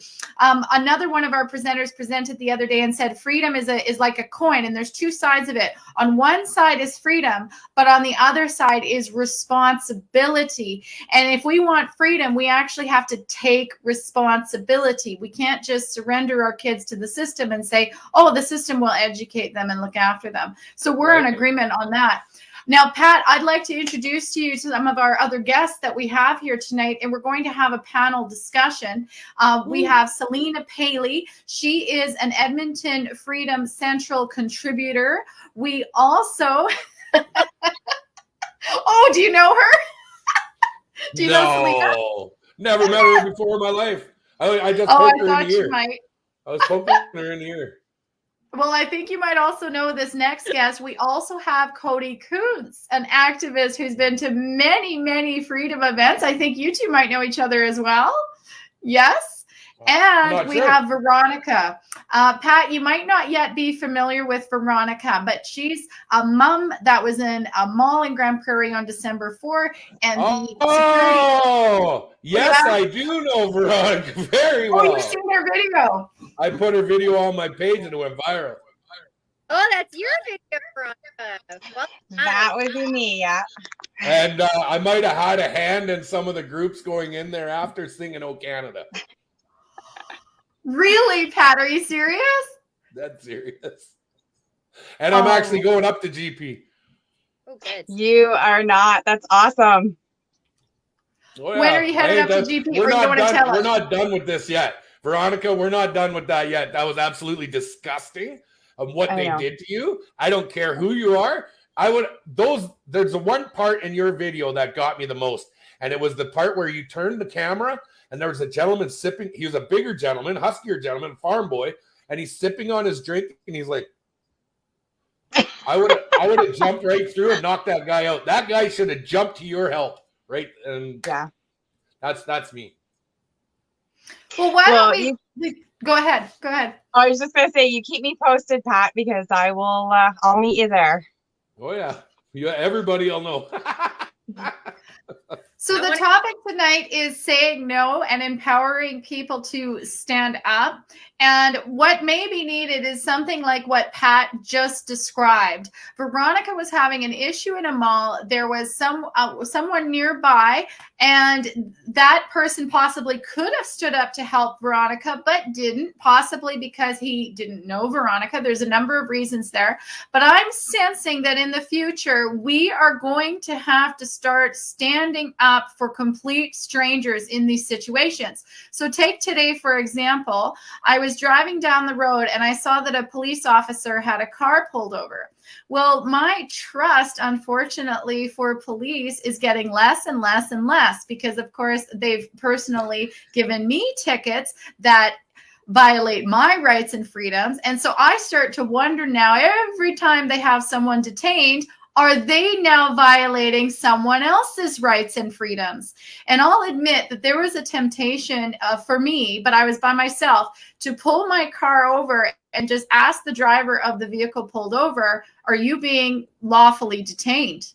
And so let's talk for a moment about pushing back and possibly engaging strangers to help us. Or if you're a stranger in a situation and you see someone being wronged, what would you do to stand up? So I'm going to pose this question actually to Cody first.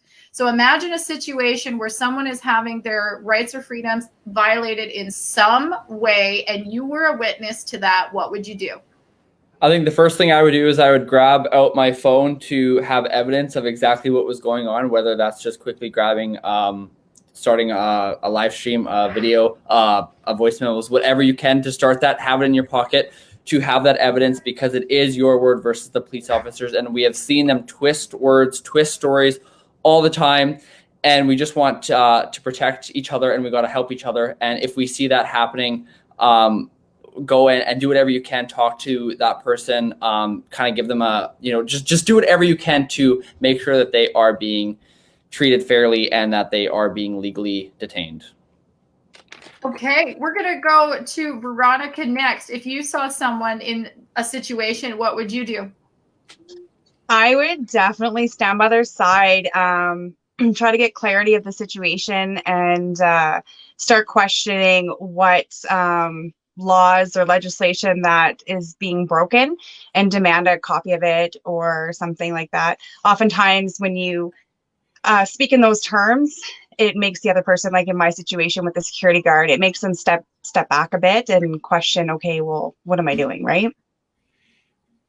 Thank you. Thank you for that. We'll go to Selena next. Selena, do you agree that we have to start standing up for one another, even complete strangers, maybe even people we don't even like, and start standing up when we witness a violation of rights and freedoms? And if so, what's something you feel you could do in moments like that?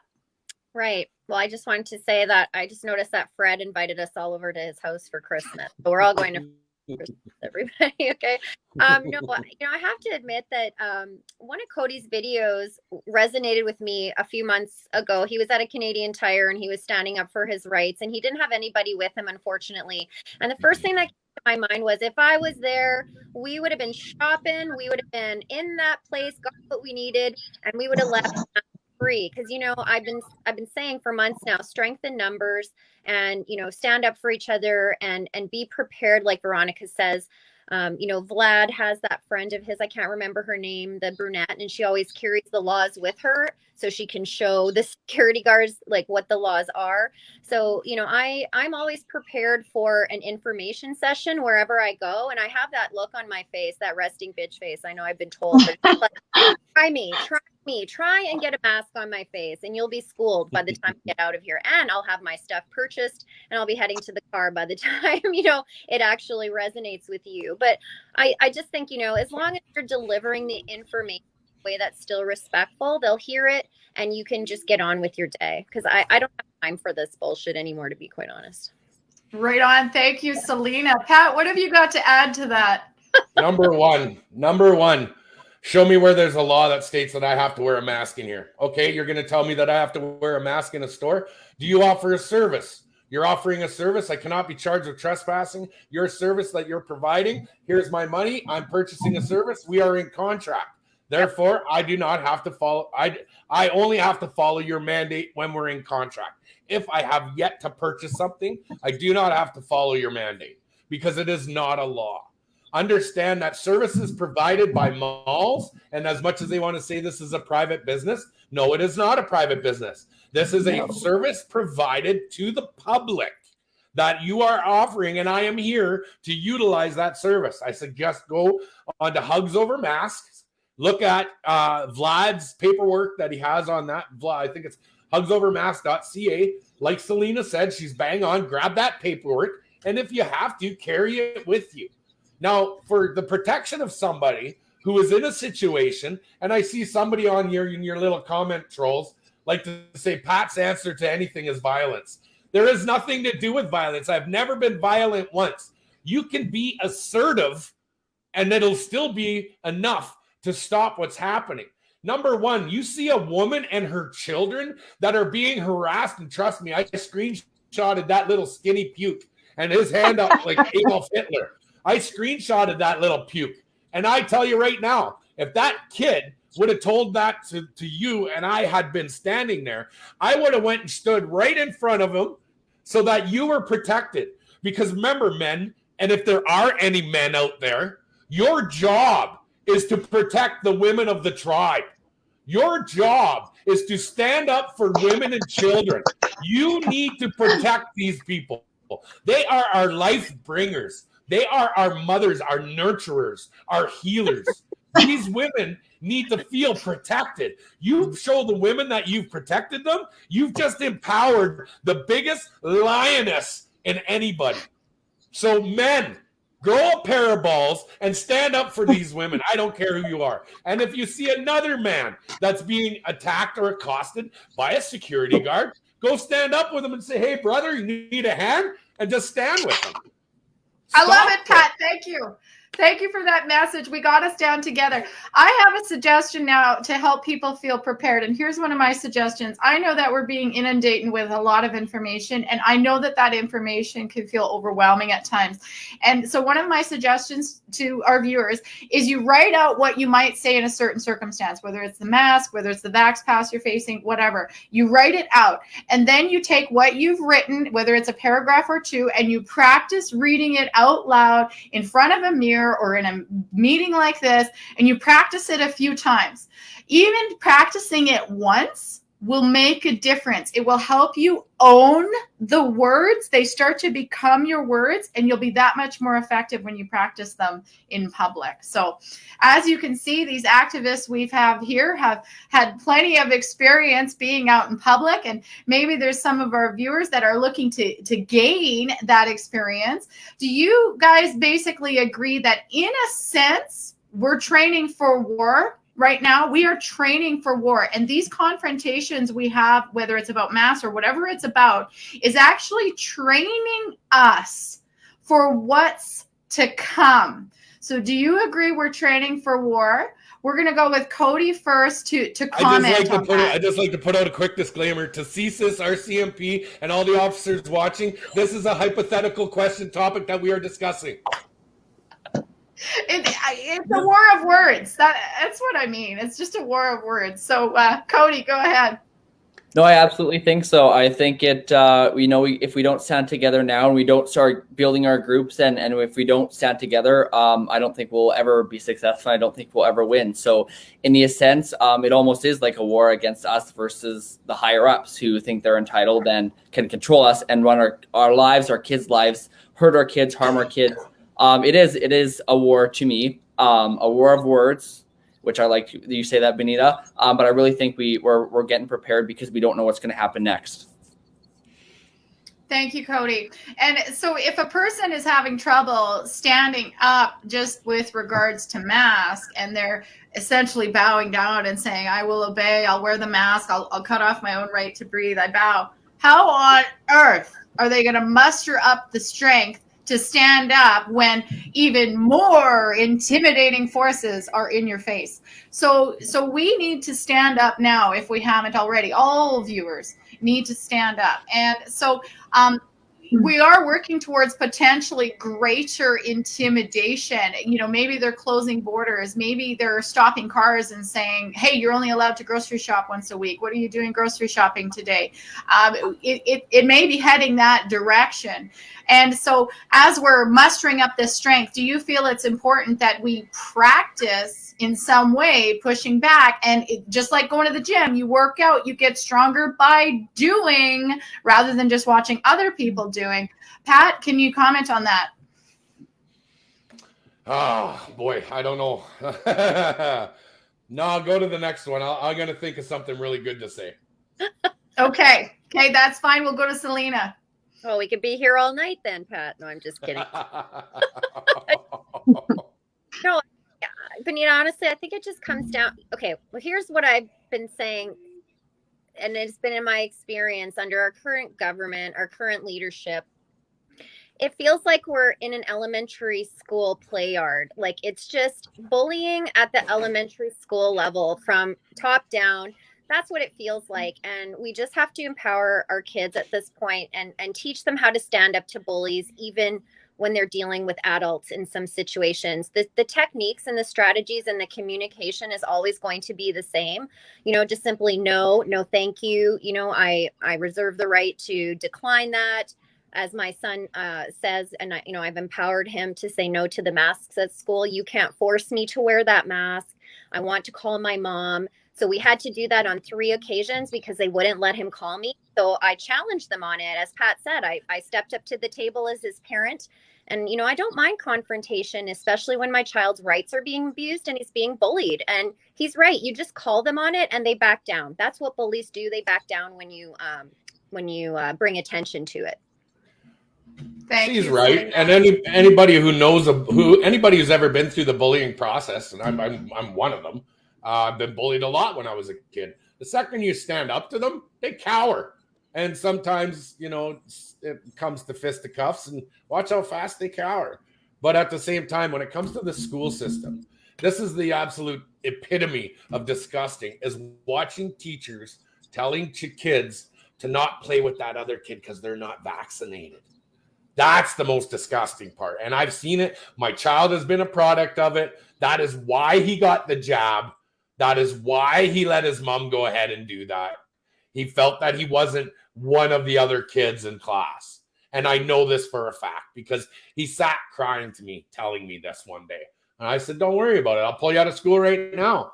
Then went off to his mom's for a week, and then that was it. I just found out. And they didn't want to tell me, and he didn't want to tell me. But you know what? That's the parenting level these days in I don't know, in today's society is not the parenting level that we grew up in. And I'm actually going to say I'm the reason why my kids are parented the way they are, because I was stuck in the bush for 20 years figuring that my spouse had this all controlled, had it all figured out. But I was never the parent on scene. I was never there. But when I was there, I was definitely there. When my kids got bullied at school, I told them, stick up for yourself, stand up for yourself. On a third time, swing back. Then all of a sudden he gets suspended, and I'm like, why? And then they find out that they were holding it internally. They wanted to keep him internal and take care of the issue internally. Well, this was the third time, and now you're suspending my child from him standing up? I don't think so. As soon as I did, the suspension was revoked and my son was still allowed to go to school. So parents, you need to parent. I know everybody says, well, I'm a good parent. How dare you attack my parenting skills? That's not what we're attacking. That's not what we're saying. What we're saying is you need to be more involved in your children's education. You need to be more involved. Taking your kids to the store and not putting a mask on them. Showing them that you can do it. I do it all the time. My son may be jabbed. He may wear his mask when he's out with his mom. But when he's out with me, no, take your mask off. We don't need to wear a mask in public. And I'll show you why. And we'll walk into the stores and no issues. I'm sorry. I know the reason why I don't get harassed about my mask. And it is because I'm a bigger guy. But early on in this, I saw they were picking on women when you went into stores. They were very aggressive on the females because they know the females will try to do anything to avoid confrontation. So they did a really good number on the harassment on the women. So when children, and especially in Alberta, where most husbands work outside of the home or are gone for short periods, maybe even longer periods, when the women get harassed, the children see that. So I can see why kids all of a sudden, whoa, they got my mommy to put on a mask. And that's what happened. And I've seen it more and more. I really feel for the parents out there. I really do. But it's time you grow a pair. You need to. You have to. Thank you, Pat. I am noticing more and more men standing up. So I think they are, as you put it, growing a pair now. We're going to go to Veronica now to comment on this subject. Go ahead, Veronica. I just reading a comment there that popped up. My 5-year-old says we're exempt and nobody bullies him. That's awesome. I try to empower my kids. I guess my 2 younger ones are too young to see. They're just watching at this point, but to really sit there and understand, they've never had a mask on their face and they never will. My oldest is a teenager and she simply says she's over the last 8 months, she's gotten the confidence to say, no, I'm not doing that. One thing I will say, the bullies that seem to come out, I'd mentioned to Benita earlier in the show that I haven't seen violence among freedom fighters. I've seen love and compassion and support. And even since my video went viral, the trolls that are coming out and saying things, and I say trolls, but that's where the violence is coming from. So, and I get it, because one comment is like a cancer. It'll spread very, very quickly if you let it. So just try to stay away from all that negative stuff. I like Pat's comment earlier too about watching or staying away from the media and the programming.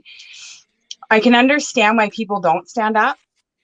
I don't agree with it, but I can understand it's very, very stressful. And Pat, you mentioned that guy in my video, maybe, and I sitting there thinking maybe he just was terrified. Maybe he's never dealt with that confrontation. You mentioned women are avoiding the confrontation, or we tend to avoid confrontation, I think, except for me. I don't know.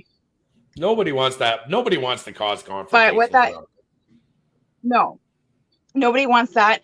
It's very, very stressful. I will say, I mean, in that video, there's times I was going to cry and I was like, I'm not letting him win. I am not going to cry.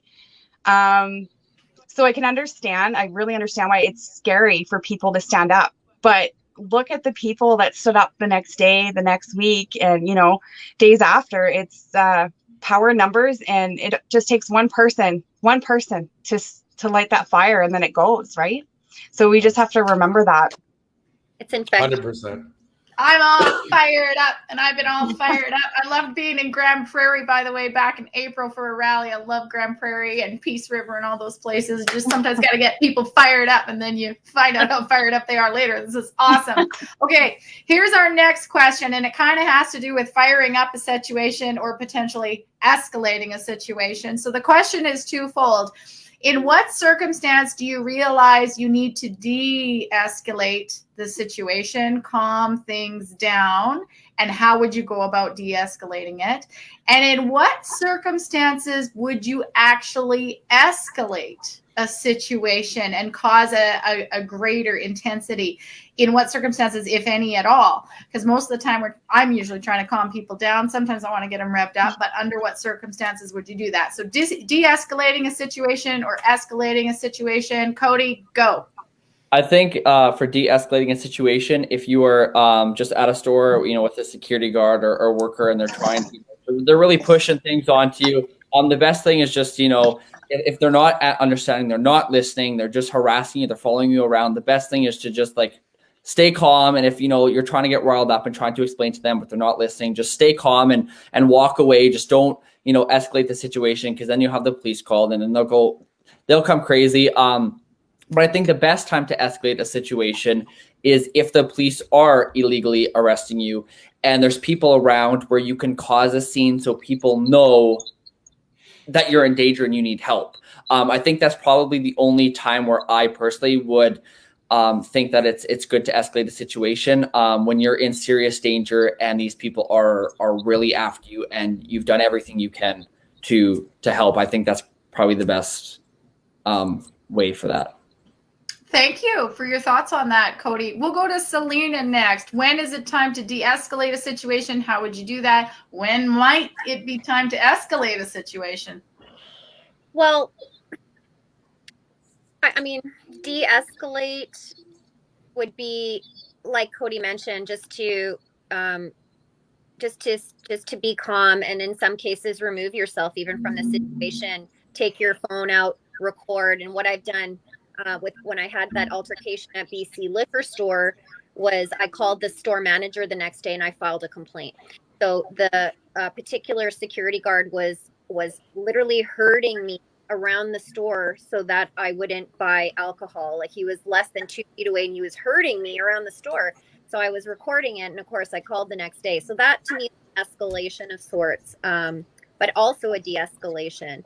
And then, in terms of escalation, how I interpret that is when I'm being harassed by an employee and they're trying to tell me it's a law, and as Pat said, it's not a law. So we have this exchange that goes back and forth where they're saying it's a law. I say it's not a law. It's a law. No, it's not a law.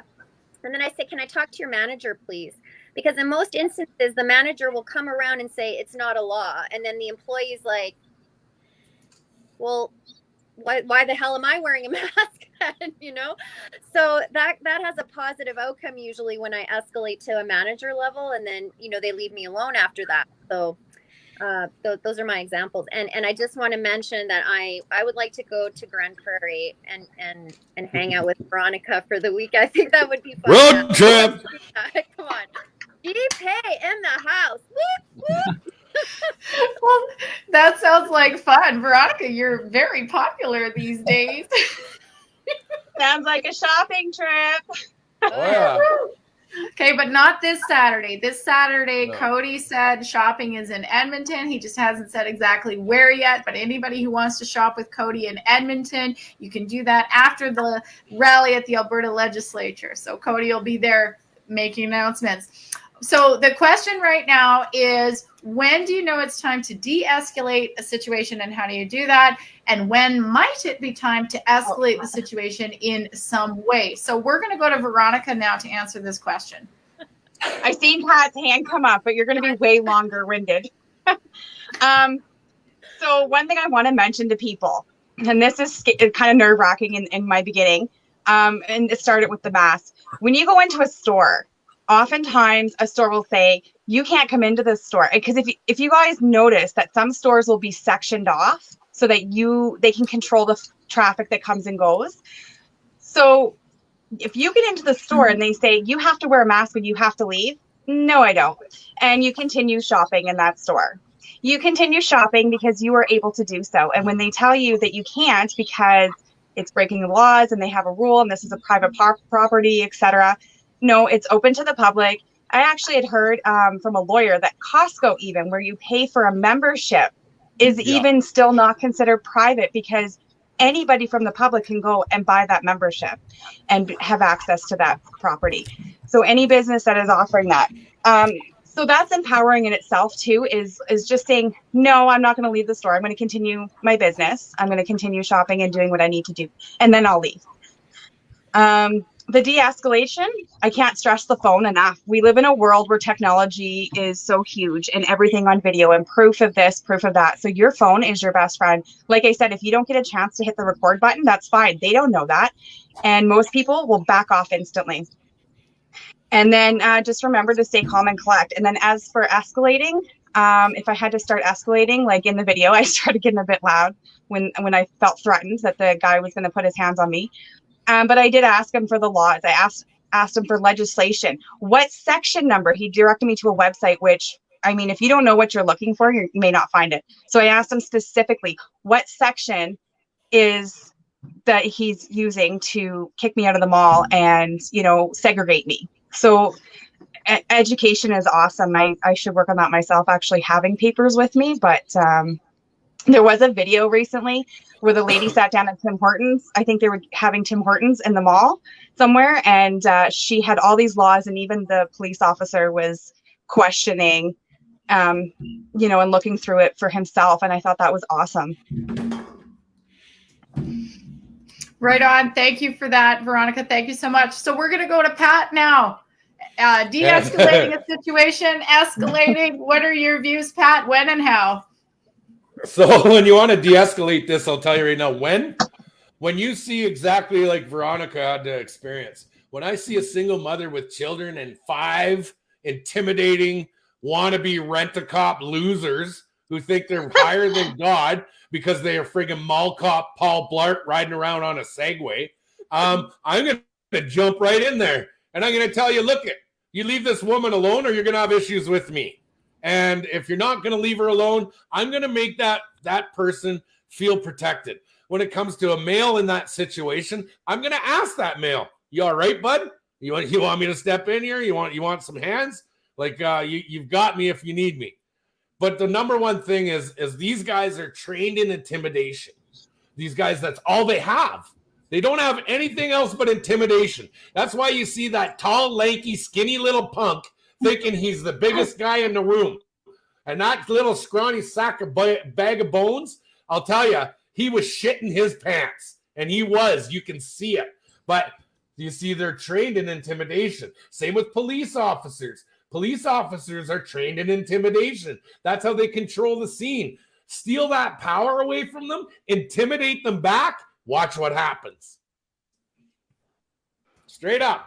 And I'm telling you, any man out there, you see a woman being intimidated by 5 other men and 1 lonely female that's standing in the back, get the hell in there, stand up, and hold your line.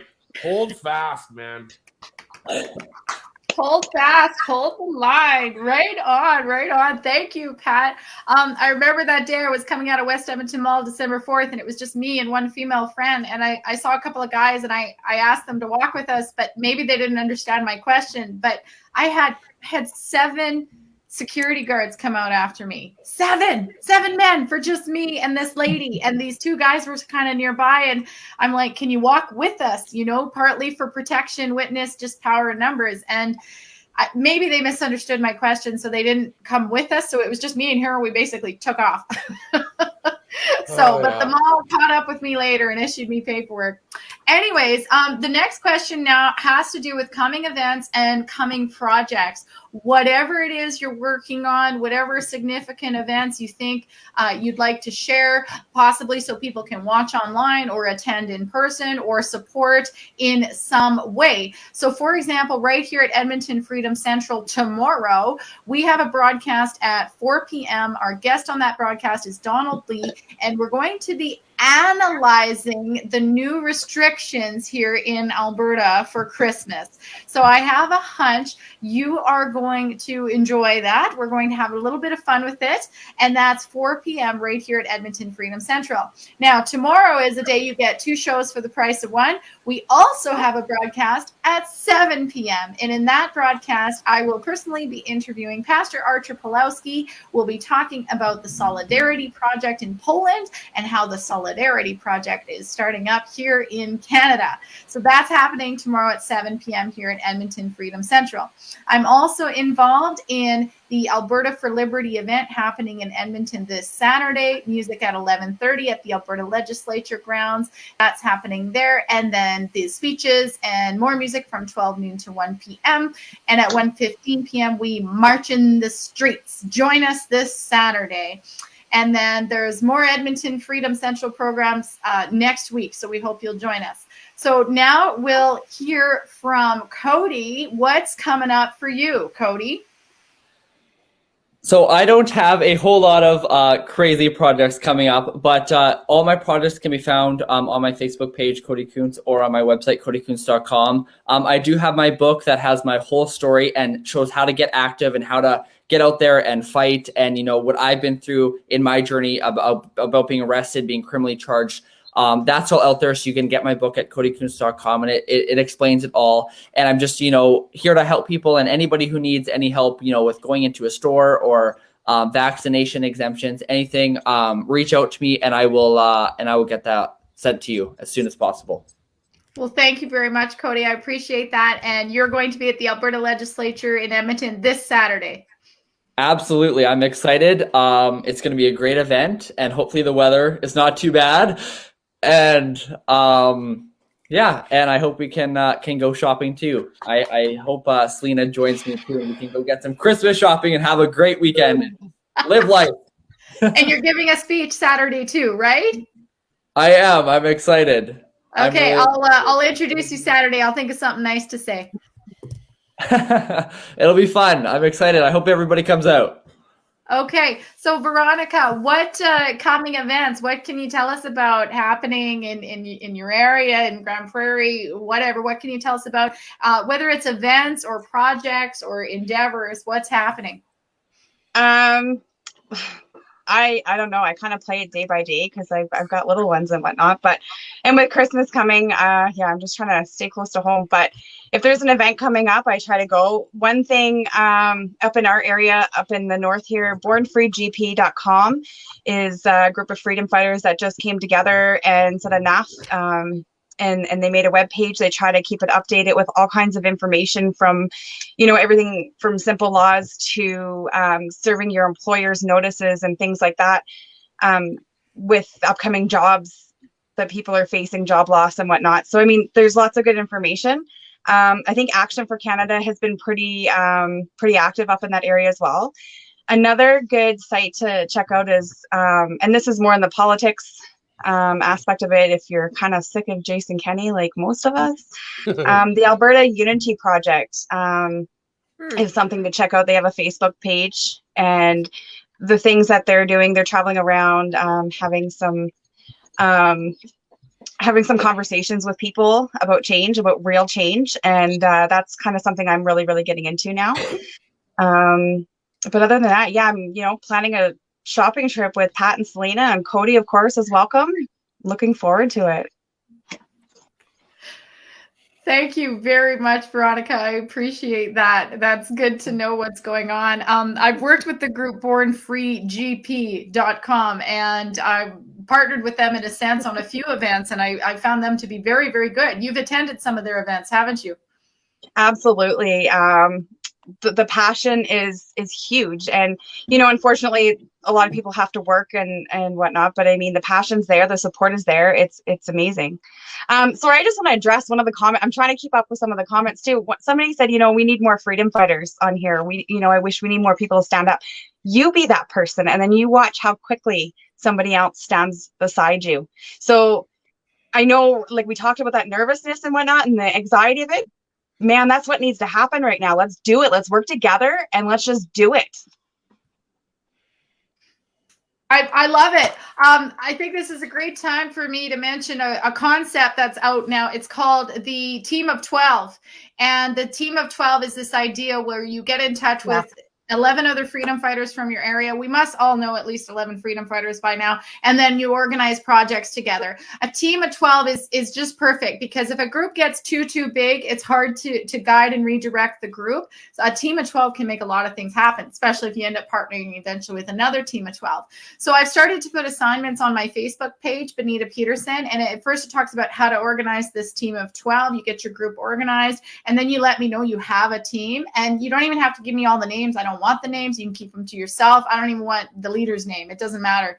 But then I'll send out assignments. And so assignment 1 has already been released, and it's maskless at the mall. And it gives a whole bunch of suggestions on how to carry out that assignment. You can, of course, do it as suggested or adapt it and make it your own.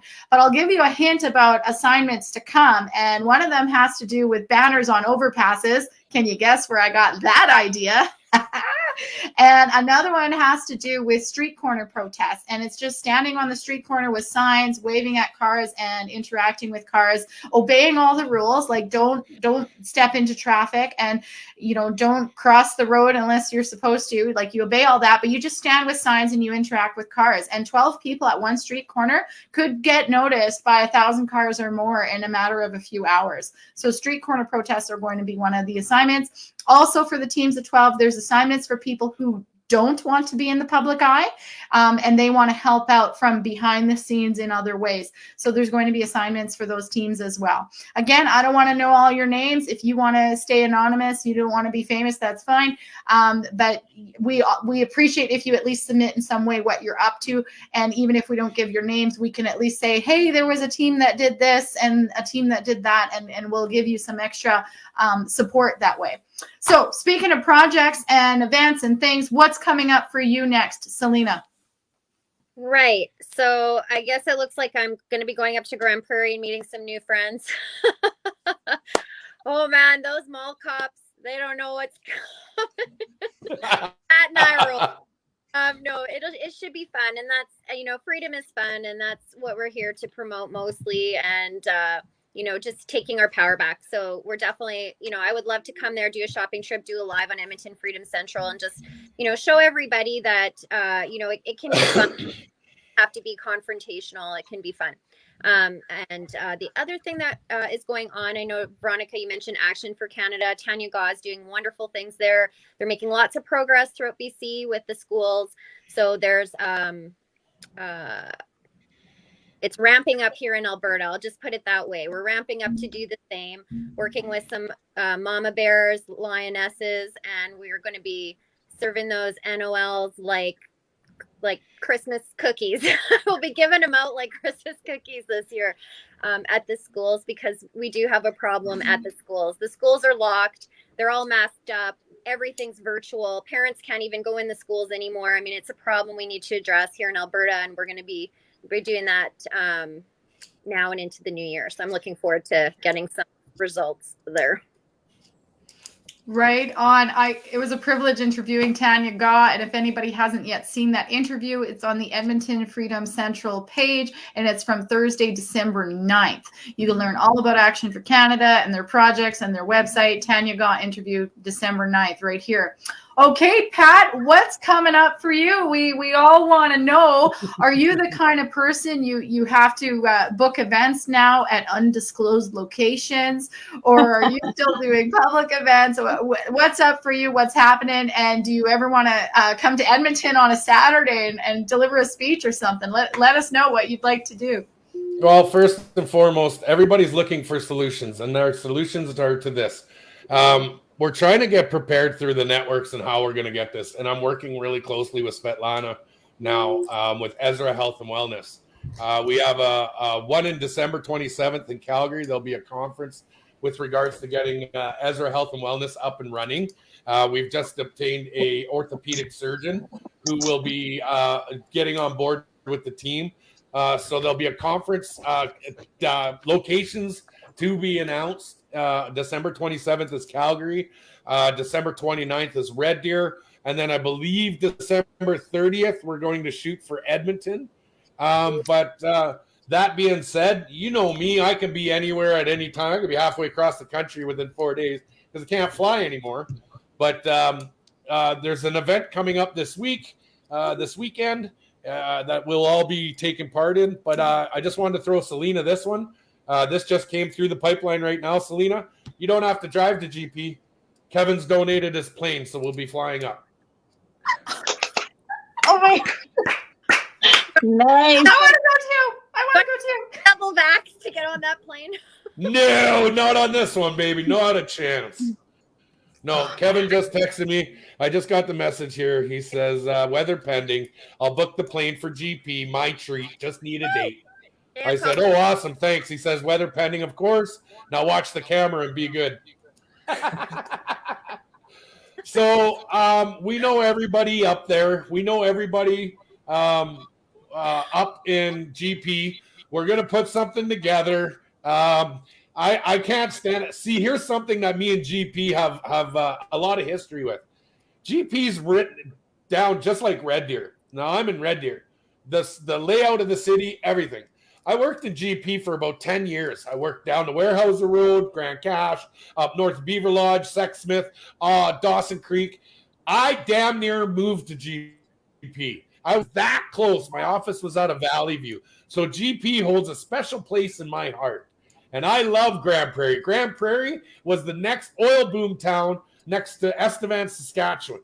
And Grand Prairie, we did convoys up in Grand Prairie. If some of you Grand Prairie people remember, we had some of the largest convoys 4.5 years ago were up there. And the amount of support that came from that urged us to push these convoys across Canada. So I would like to get back up there to GP, show our support for everybody in Grand Prairie, and that'll be within the next coming days, or if not, early next week. That being said, I want to speak with all my convoy brothers and sisters about that, and I want to speak to Canadians in general across this country that are watching. Ladies and gentlemen, it's time for another convoy. It's time for another convoy to Ottawa, and I'm going to start getting this in the works. I want to get a hold of all my truck drivers that we all worked with on the trip. I want to get a hold of everybody who's got free equipment.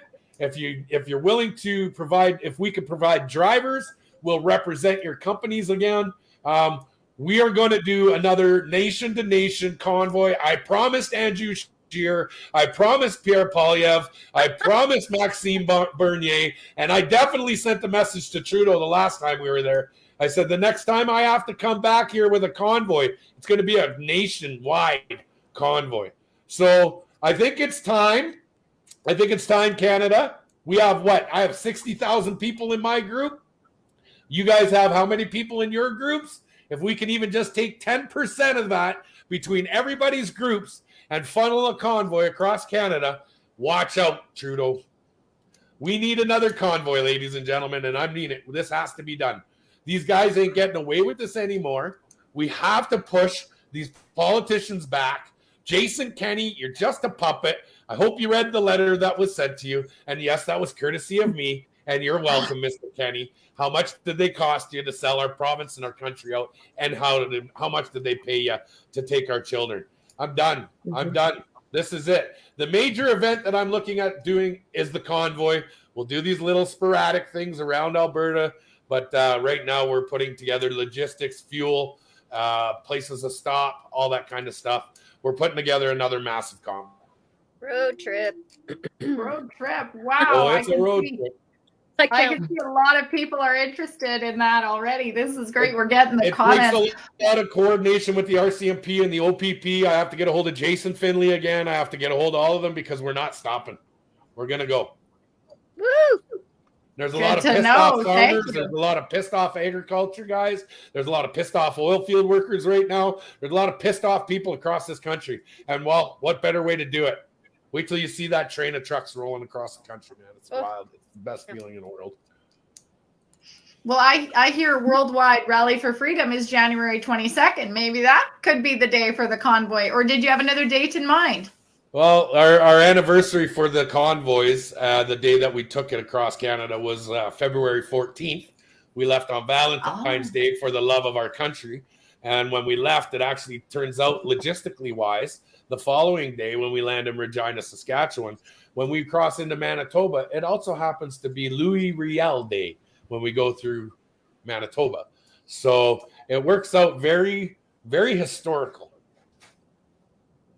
Wow. Well, thanks for sharing that. We shall look forward to receiving more details on that. That is just fantastic. You guys have all been great guests today. I really appreciate you coming on the show and having this conversation. Thank you to all of you. It's been great. Thank you so much. And Veronica, try and get a hold. I don't know if you have my special digits. Maybe once we sign out of this, I'll give you my digits and we'll have a little conversation. Yeah, Benita has my stuff. You can connect with her. Okay. I'm the connector. That's what I do.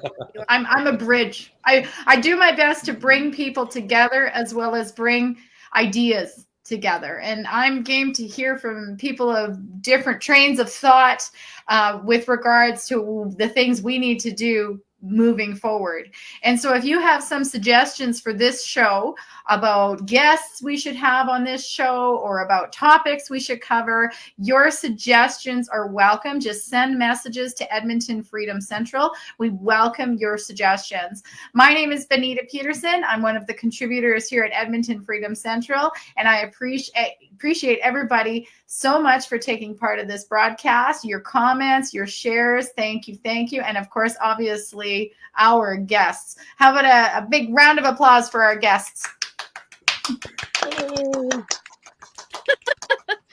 And they're clapping at home too, I'm sure. Thank you. And so coming up in Edmonton this Saturday, there is an event at the Alberta Legislature, music at 11:30 a.m., speeches from 12 noon to 1, and then we march. So please dress for the weather. It's another example of a partnership. I'm involved with allfiredupforfreedom.com, plus Alberta for Liberty, plus Edmonton Freedom Central, different groups coming together and working together. We're starting to work together in unity, and it is wonderful. And we appreciate anybody who's game to partner with us. If you'd like to know more about the Team of 12, check out my Facebook page, Benita Peterson. Just scroll down a bit. You'll find the post of the Team of 12 and get started on organizing your Team of 12 and get started on assignments. And there'll be more assignments released soon. So thanks again, everyone, for being here this evening. Don't forget that tomorrow we have 2 shows at 4 p.m. We will be reviewing the new restrictions here in Alberta, the restrictions that the government attempts to impose upon us anyways. So we're going to be reviewing and analyzing those. And at 7 p.m., I have the privilege of interviewing Pastor Archer Pulowski about the Solidarity Project. So we hope you'll join us then. Thanks again, everyone. Please share out this broadcast.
If you ask any girl from the parish around what pleases her most from her head to her toes, She'll say, I'm not sure that it's business of yours, but I do like to waltz with a log driver, for he goes burling down and down Whitewater. That's where the log driver learns to step lightly. It's burling down and down Whitewater. A log driver's waltz pleases girls completely. When the drive's nearly over, I like to go down and watch all the lads as they work on the river. I know that come evening they'll be in the town, and we all like to waltz with the log driver, for he goes burling down and down Whitewater. That's where the log driver learns to step lightly. It's burling down and down Whitewater. A log driver's waltz pleases girls completely. Both my parents I've had to give way and dance with the doctors and merchants and lawyers. Their manners are fine, but their feet are of clay, for there's none with the style of my log driver, for he goes burling down and down Whitewater. That's where the log driver learns to step lightly. It's burling down and down Whitewater. A log driver's waltz pleases girls completely.